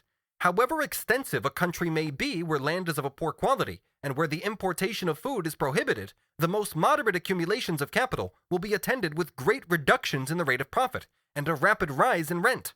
And on the contrary, a small but fertile country, particularly if it freely permits the importation of food, may accumulate a large stock of capital without any great diminution in the rate of profits, or any great increase in the rent of land. It can also happen, as a result of taxation, that sufficient surplus produce may not be left to stimulate the exertions of those who usually augment by their savings the capital of the state. From Chapter 21, Effects of Accumulation on Profits and Interest. There is only one case, and that will be temporary, in which the accumulation of capital with the low price of food may be attended with the fall of profits, and that is when the funds for the maintenance of labor increase much more rapidly than population. Wages will then be high and profits low. If every man were to forego the use of luxuries and be intent only on accumulation, a quantity of necessaries might be produced for which there could not be any immediate consumption. Of commodities so limited in number, there might undoubtedly be a universal glut, and consequently, there might neither be demand for an additional quantity of such commodities, nor profits on the employment of more capital. If men ceased to consume, they would cease to produce. Thus Ricardo on accumulation and the law of the falling rate of profit.